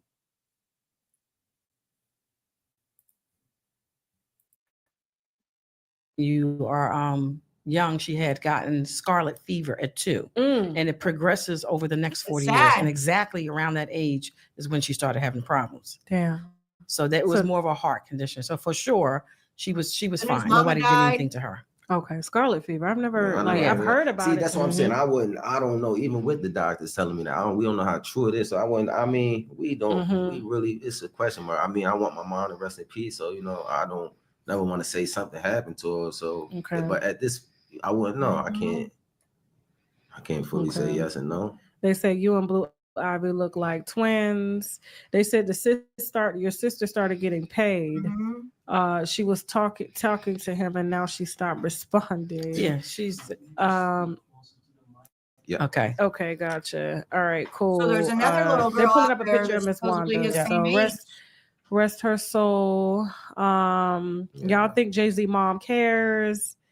Yeah, like, have you tried reaching out to your grandmother? To reach out to multiple people. It's been years. At this point, we just been, I tried to get his grandmother because mom. That's why I said he's been a pit bull. looks like his I'm trying to reach out like the lady. Wow, that's his mom. Wow, she pretty as hell. She reminds me of, you remember the was it House Party? The chocolate girl that played at House Party. I'm gonna post it to the community board. You know who I'm talking about? She's a chocolate one, but she light skinned now, which is crazy. Like, she bleached her skin. She took those pills. Oh Oh my God. It was like, that is not the same girl that played in House Yeah. Party, real chocolate one. But Yeah. your mom looks 10 times And that better. was her nickname. That's Chocolate. true, Ty. Beautiful. People Oh my never God. put that Okay, so what together. I'm gonna do, I'm gonna go to your website and I'm gonna screenshot this and put it on the community board. Yeah, she bad. She bad. Listen, she bad. I can see why Jay came back for her. Look. Yeah, he Let me did. go. What's your website real quick? Hold on for a second. Here, put your website right here. Put your website right there. Right? Damn, she pretty. And I can tell she always happy. Yeah, Now, very is she short or because she looked tall in that picture? Nah, she's actually short. I mean, she's like probably 5'5". So we ain't talking about no hood rat. Mhm. This ain't that. Like, damn. Now let me see if I can find a picture of her. Mhm. And she got that 90s cut too. Okay, Miss Wanda, I see you. Yeah, you don't look like your mama. I get right now. Yeah, Listen, he don't look shit like his mama. That's why she's looking at him like, this nigga is not. Let me find a picture You of should her. have gave me the right baby in the hospital. Like, Lord Jesus. Yeah, we're going to get this picture. Okay, so I'm about to screenshot the picture, y'all, and I'm going to put it on the community board right now. So give me a second so y'all can see it. In the, of course, TashaKLive.com. So just be prepared. It's about to drop there now. Pictures we do have because whatever. This is good enough. So Mhm. ain't nobody finna play with your mama. Like how she pull a JayZ. First of all, have you seen it? Like, you're like, you blue, sir. Y'all are All right. So right here, this is mama.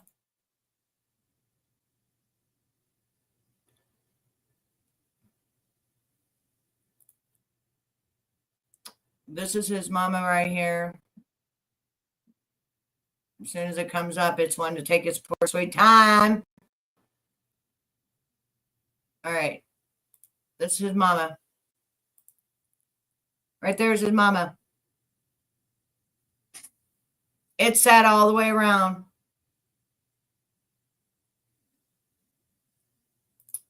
To young girls who would like to be famous, let your parents be your managers. Exactly. 100. This is sad, honestly, all the way around. It really is, Oliver. It really is. She was a beautiful woman. And they say that he came back for her, but her mama had already moved. After he found out she was of child, he came back for her. But they had already moved. That's his mama right there. And let me see if they got another picture. They got some pictures of her younger. Let's see here.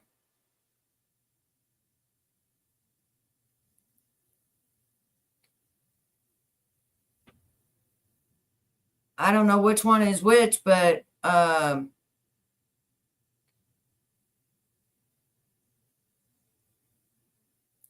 think this is what she would have looked like, or what she looks like. I don't know. I don't know which is which on this. So don't quote me because I don't know who's his mama on this. But she says that she had protected sex and the protection broke. And this is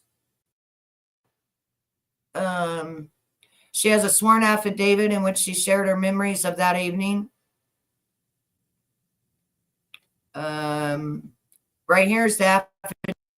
All right, so we'll go through this right quick. Hold on.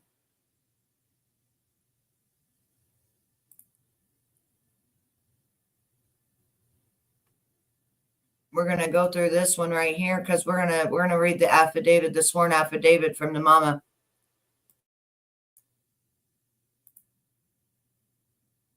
Let's see here. All right, do I have it on here? If I'm thinking what you're thinking, the facts would be shown, and the facts will be shown. It's all there. It's all right there. Okay, so this is what the mama says. The mama says, affidavit of Wanda Swaterwaite and Sean Carter relationship. I, Wanda Swaterwaite, write these allegations about my relationship with Sean C. Carter. I met Sean Corey Carter in the fall of 1992, and he identified himself as Rock through my friend Kalisha Allen, who is eyewitness. Mr. Carter and a friend came to Philadelphia to pick up both me and Kalisha around the area of the 24th and Bolton Street in Philadelphia. I went by the name of Carmel or Precious. Kalisha rode in the front of the car with Sean's friend, while Wanda, aka Carmel Precious, rode in the back with Sean. The driver drove what looked like an Eldorado car, which was gold yellow. We were taken back to Sean's aunt's apartment in the Brooklyn Projects in New York. The building had elevator with gates and mirrors inside. I'm unsure of the floor, but the apartment had 2 bedrooms, and the bedrooms were off to your left once you entered the apartment. After talking, drinking, and dancing, my girlfriend went off to the room with Sean's friend, and I went with Sean. Sean was wearing a black Woolrich hood jacket with a hat, and his hair was a small afro, but once they left his aunt's place, he put on a black leather jacket. Sean and I did have protected sex, but the protection broke. Sean and his friend returned 2 weeks later to see us girls again, but they only found me, Wanda, since Kalisha was having problems at home. Sean asked me to leave with him, but I told him I could not because my mother would be upset. I never saw him again until a year later on television, but still had no idea of his real name until later and did not know how to reach him. And this is her sworn statement. And she swore on February 25th, 2015, to a notary in the state of New Jersey. And boy, he does look like him. And right there is Mama.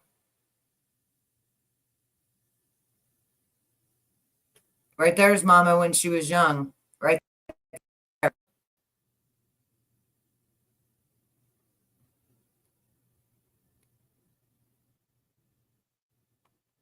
There's the son.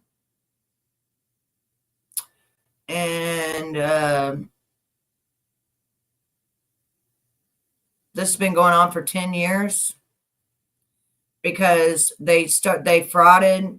JayZ frauded and said he did not have property in New Jersey, and so that they could not get DNA tests with this kid.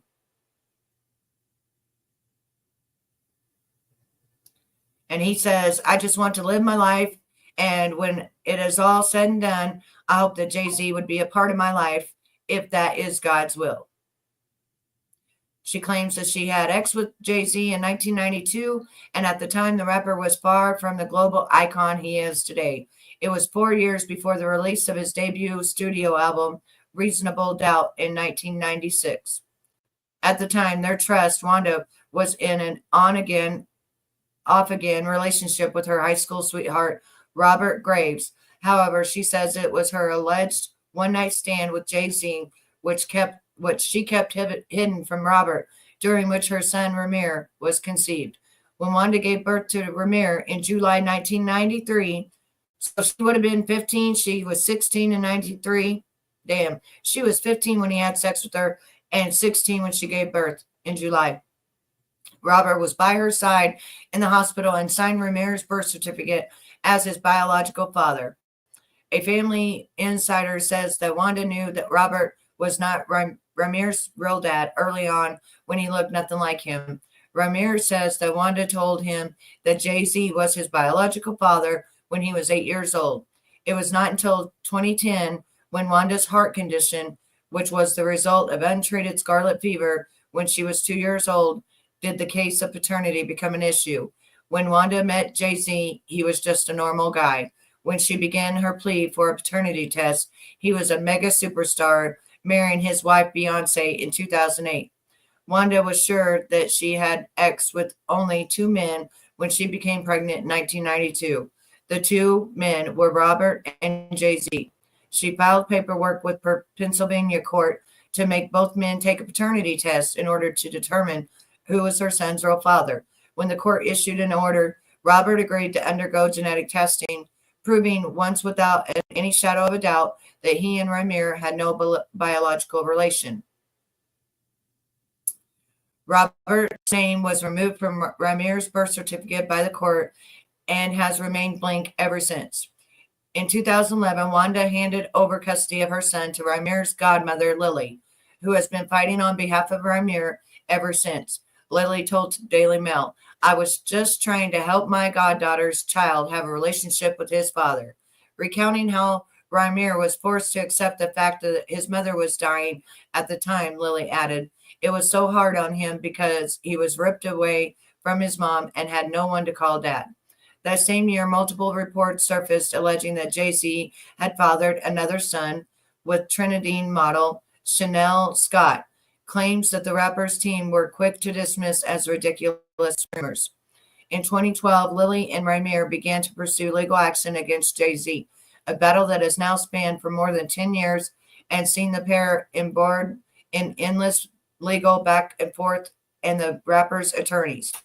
Ramir insists that JayZ's lawyers have attempted to subvert the system so that their client did not have to take a paternity test, which Ramir believes would put an end to the case once and for all. Documentation about every legal proceeding is enclosed in Ramir's new motion, which has been seen by Daily Mail, which outlines how the case began with a pretrial in Camden County, New Jersey on August 13, 2012. During the pretrial, JayZ's legal team argued that New Jersey court had no jurisdiction over the case because it had first been filed by his mother, Wanda, in Pennsylvania. Therefore, JayZ's attorney said the case should be dismissed outright because Ramir was over 18 years at the time of pretrial.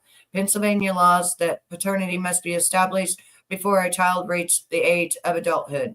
The court, however, disagreed, stating that the case should be decided under New Jersey law, which defines the age of parentage as being 23 years old. JayZ's lawyers argued that he should be exempt from undergoing a DNA test in New Jersey because he did not live or own any property in the state, despite several news articles linking him to homes in Alpine and Newport. My client does not have any contacts in New Jersey. He doesn't own residences. He doesn't own anything in Alpine. He doesn't own anything in Newport. I don't know why that information is out there. It's on the internet, his lawyers told the court. As a result of this argument, the judge dismissed the case.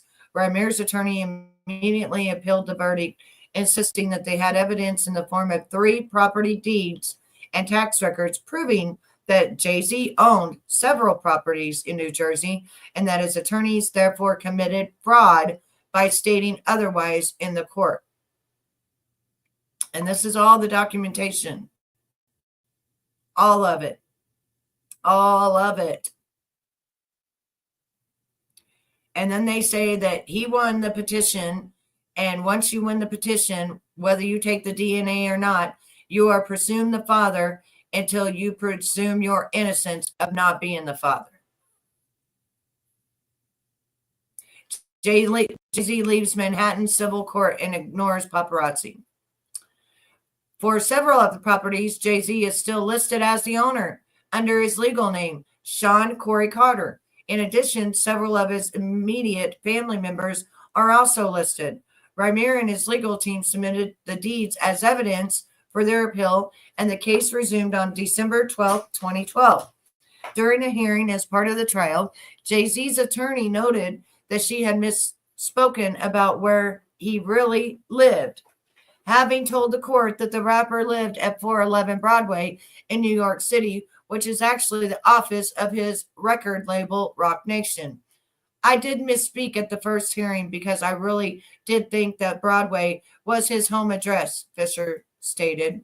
However, the case was dismissed after the rapper's lawyer contended that Ramir and Lily had failed to prove that Sean Corey Carter, listed on the deeds, was in fact her client and not another person of the same name.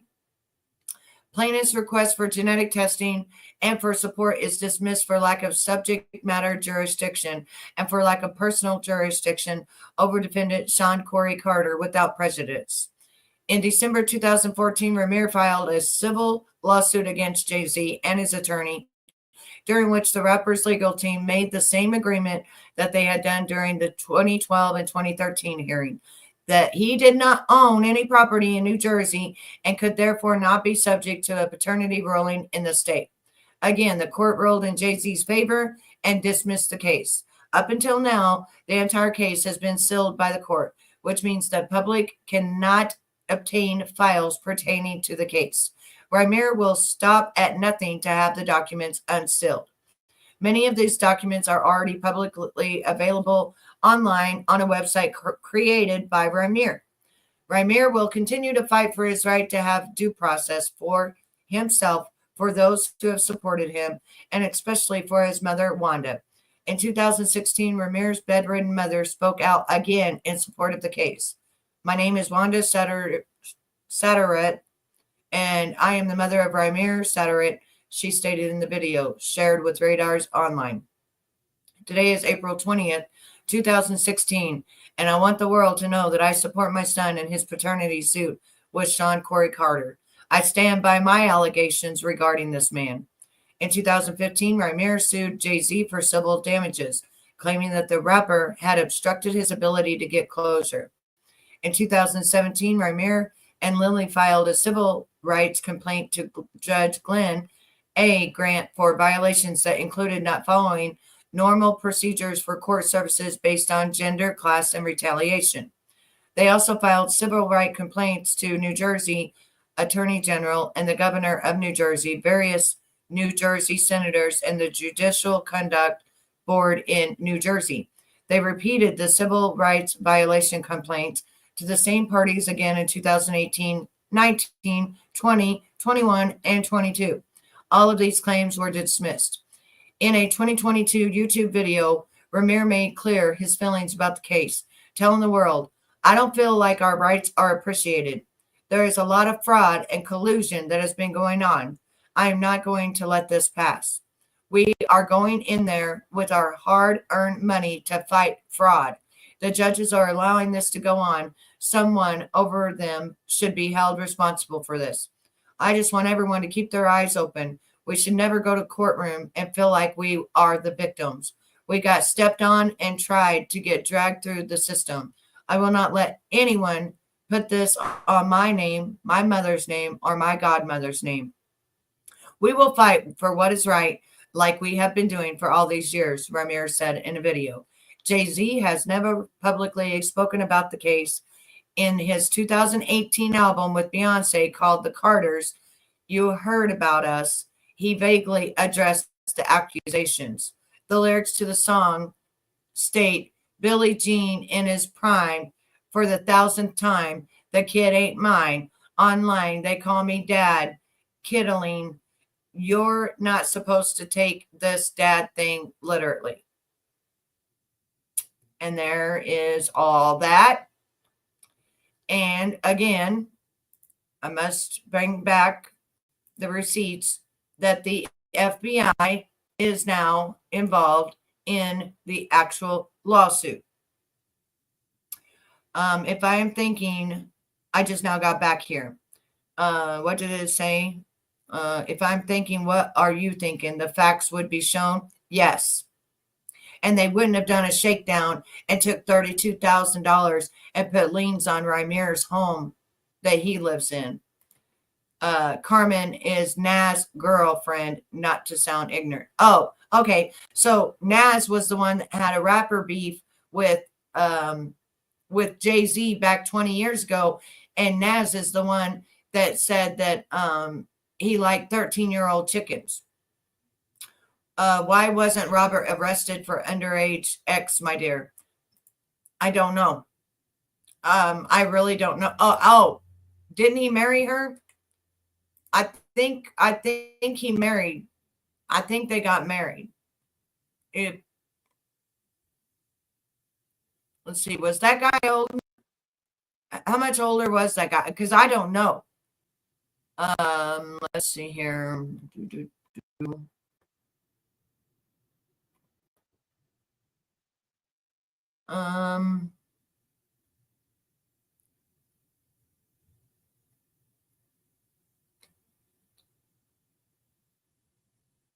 Let me. Are you talking about the one that they thought was that she put on the birth certificate, but she knew it wasn't him? That one, the one that beat on her.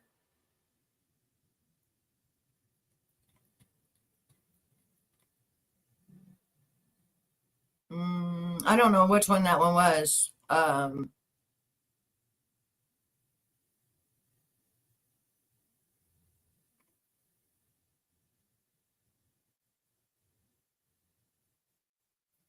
Shit, I just read this whole article.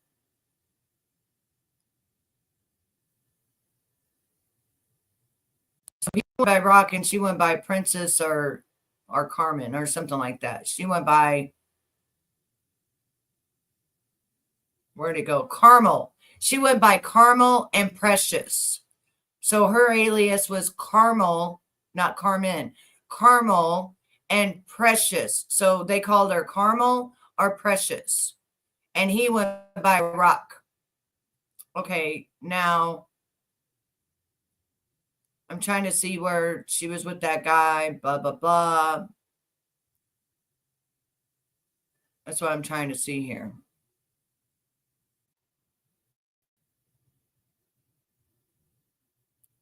Oh, okay, Robert.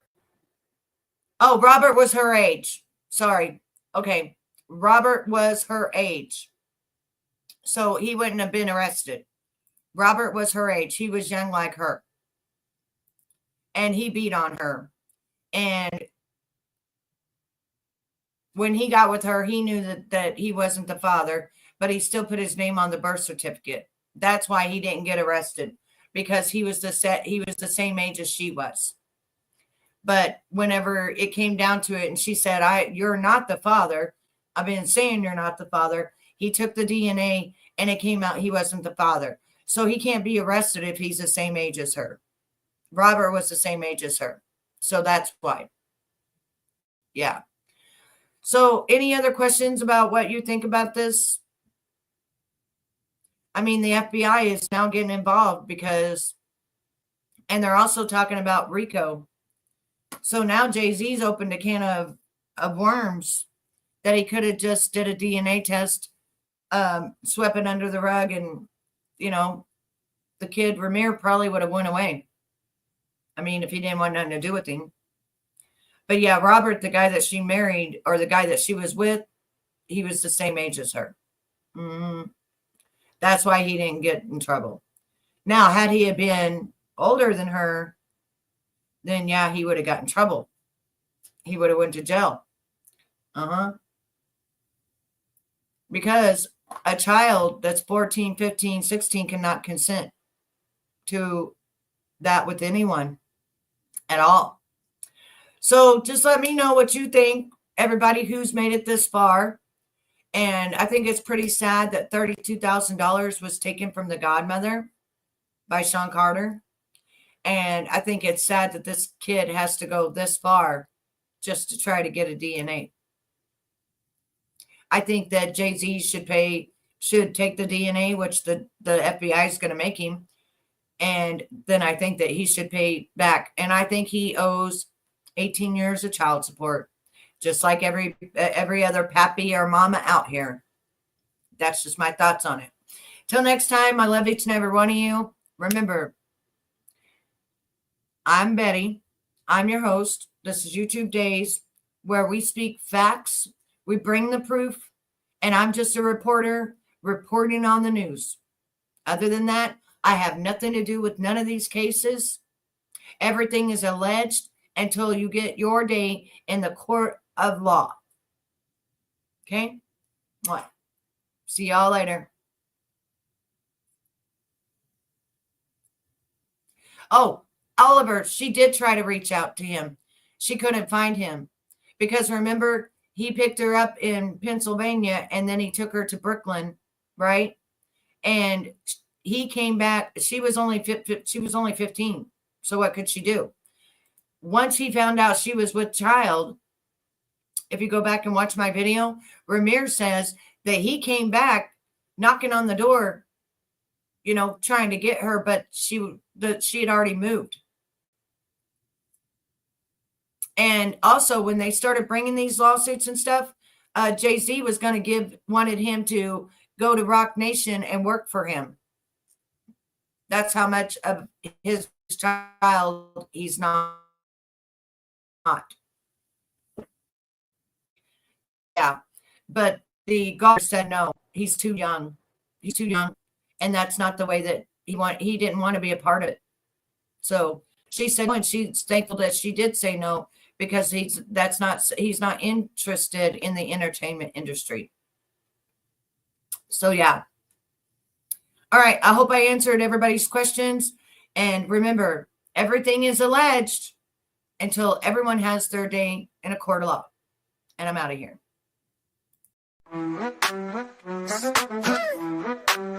Betty on the streets, yeah, she brings the heat. Drama around the corner, feeling that beat. YouTube days, episodes unfold. Betty's got the scoop, stories untold.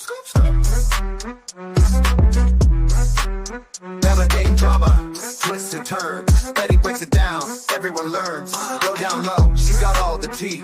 Pull up to the screen, come and watch for free. Watch. Betty, on the go. Streaming live, don't miss the show. On the streets, she's our guide. Hip-hop dance, keep it locked inside. Every episode, every time, Betty's here, making it shine. Feel the rhythm, hit the floor. Betty's drama, always wanting more. That's the vibe, she's in the groove. Pitching and twist, she's got the moves. Drama drops, beats keep going. Dance all night, energy showing. Betty, on the go. Streaming live, don't miss the show. On the streets, she's our guide. Hip-hop dance, keep it locked inside.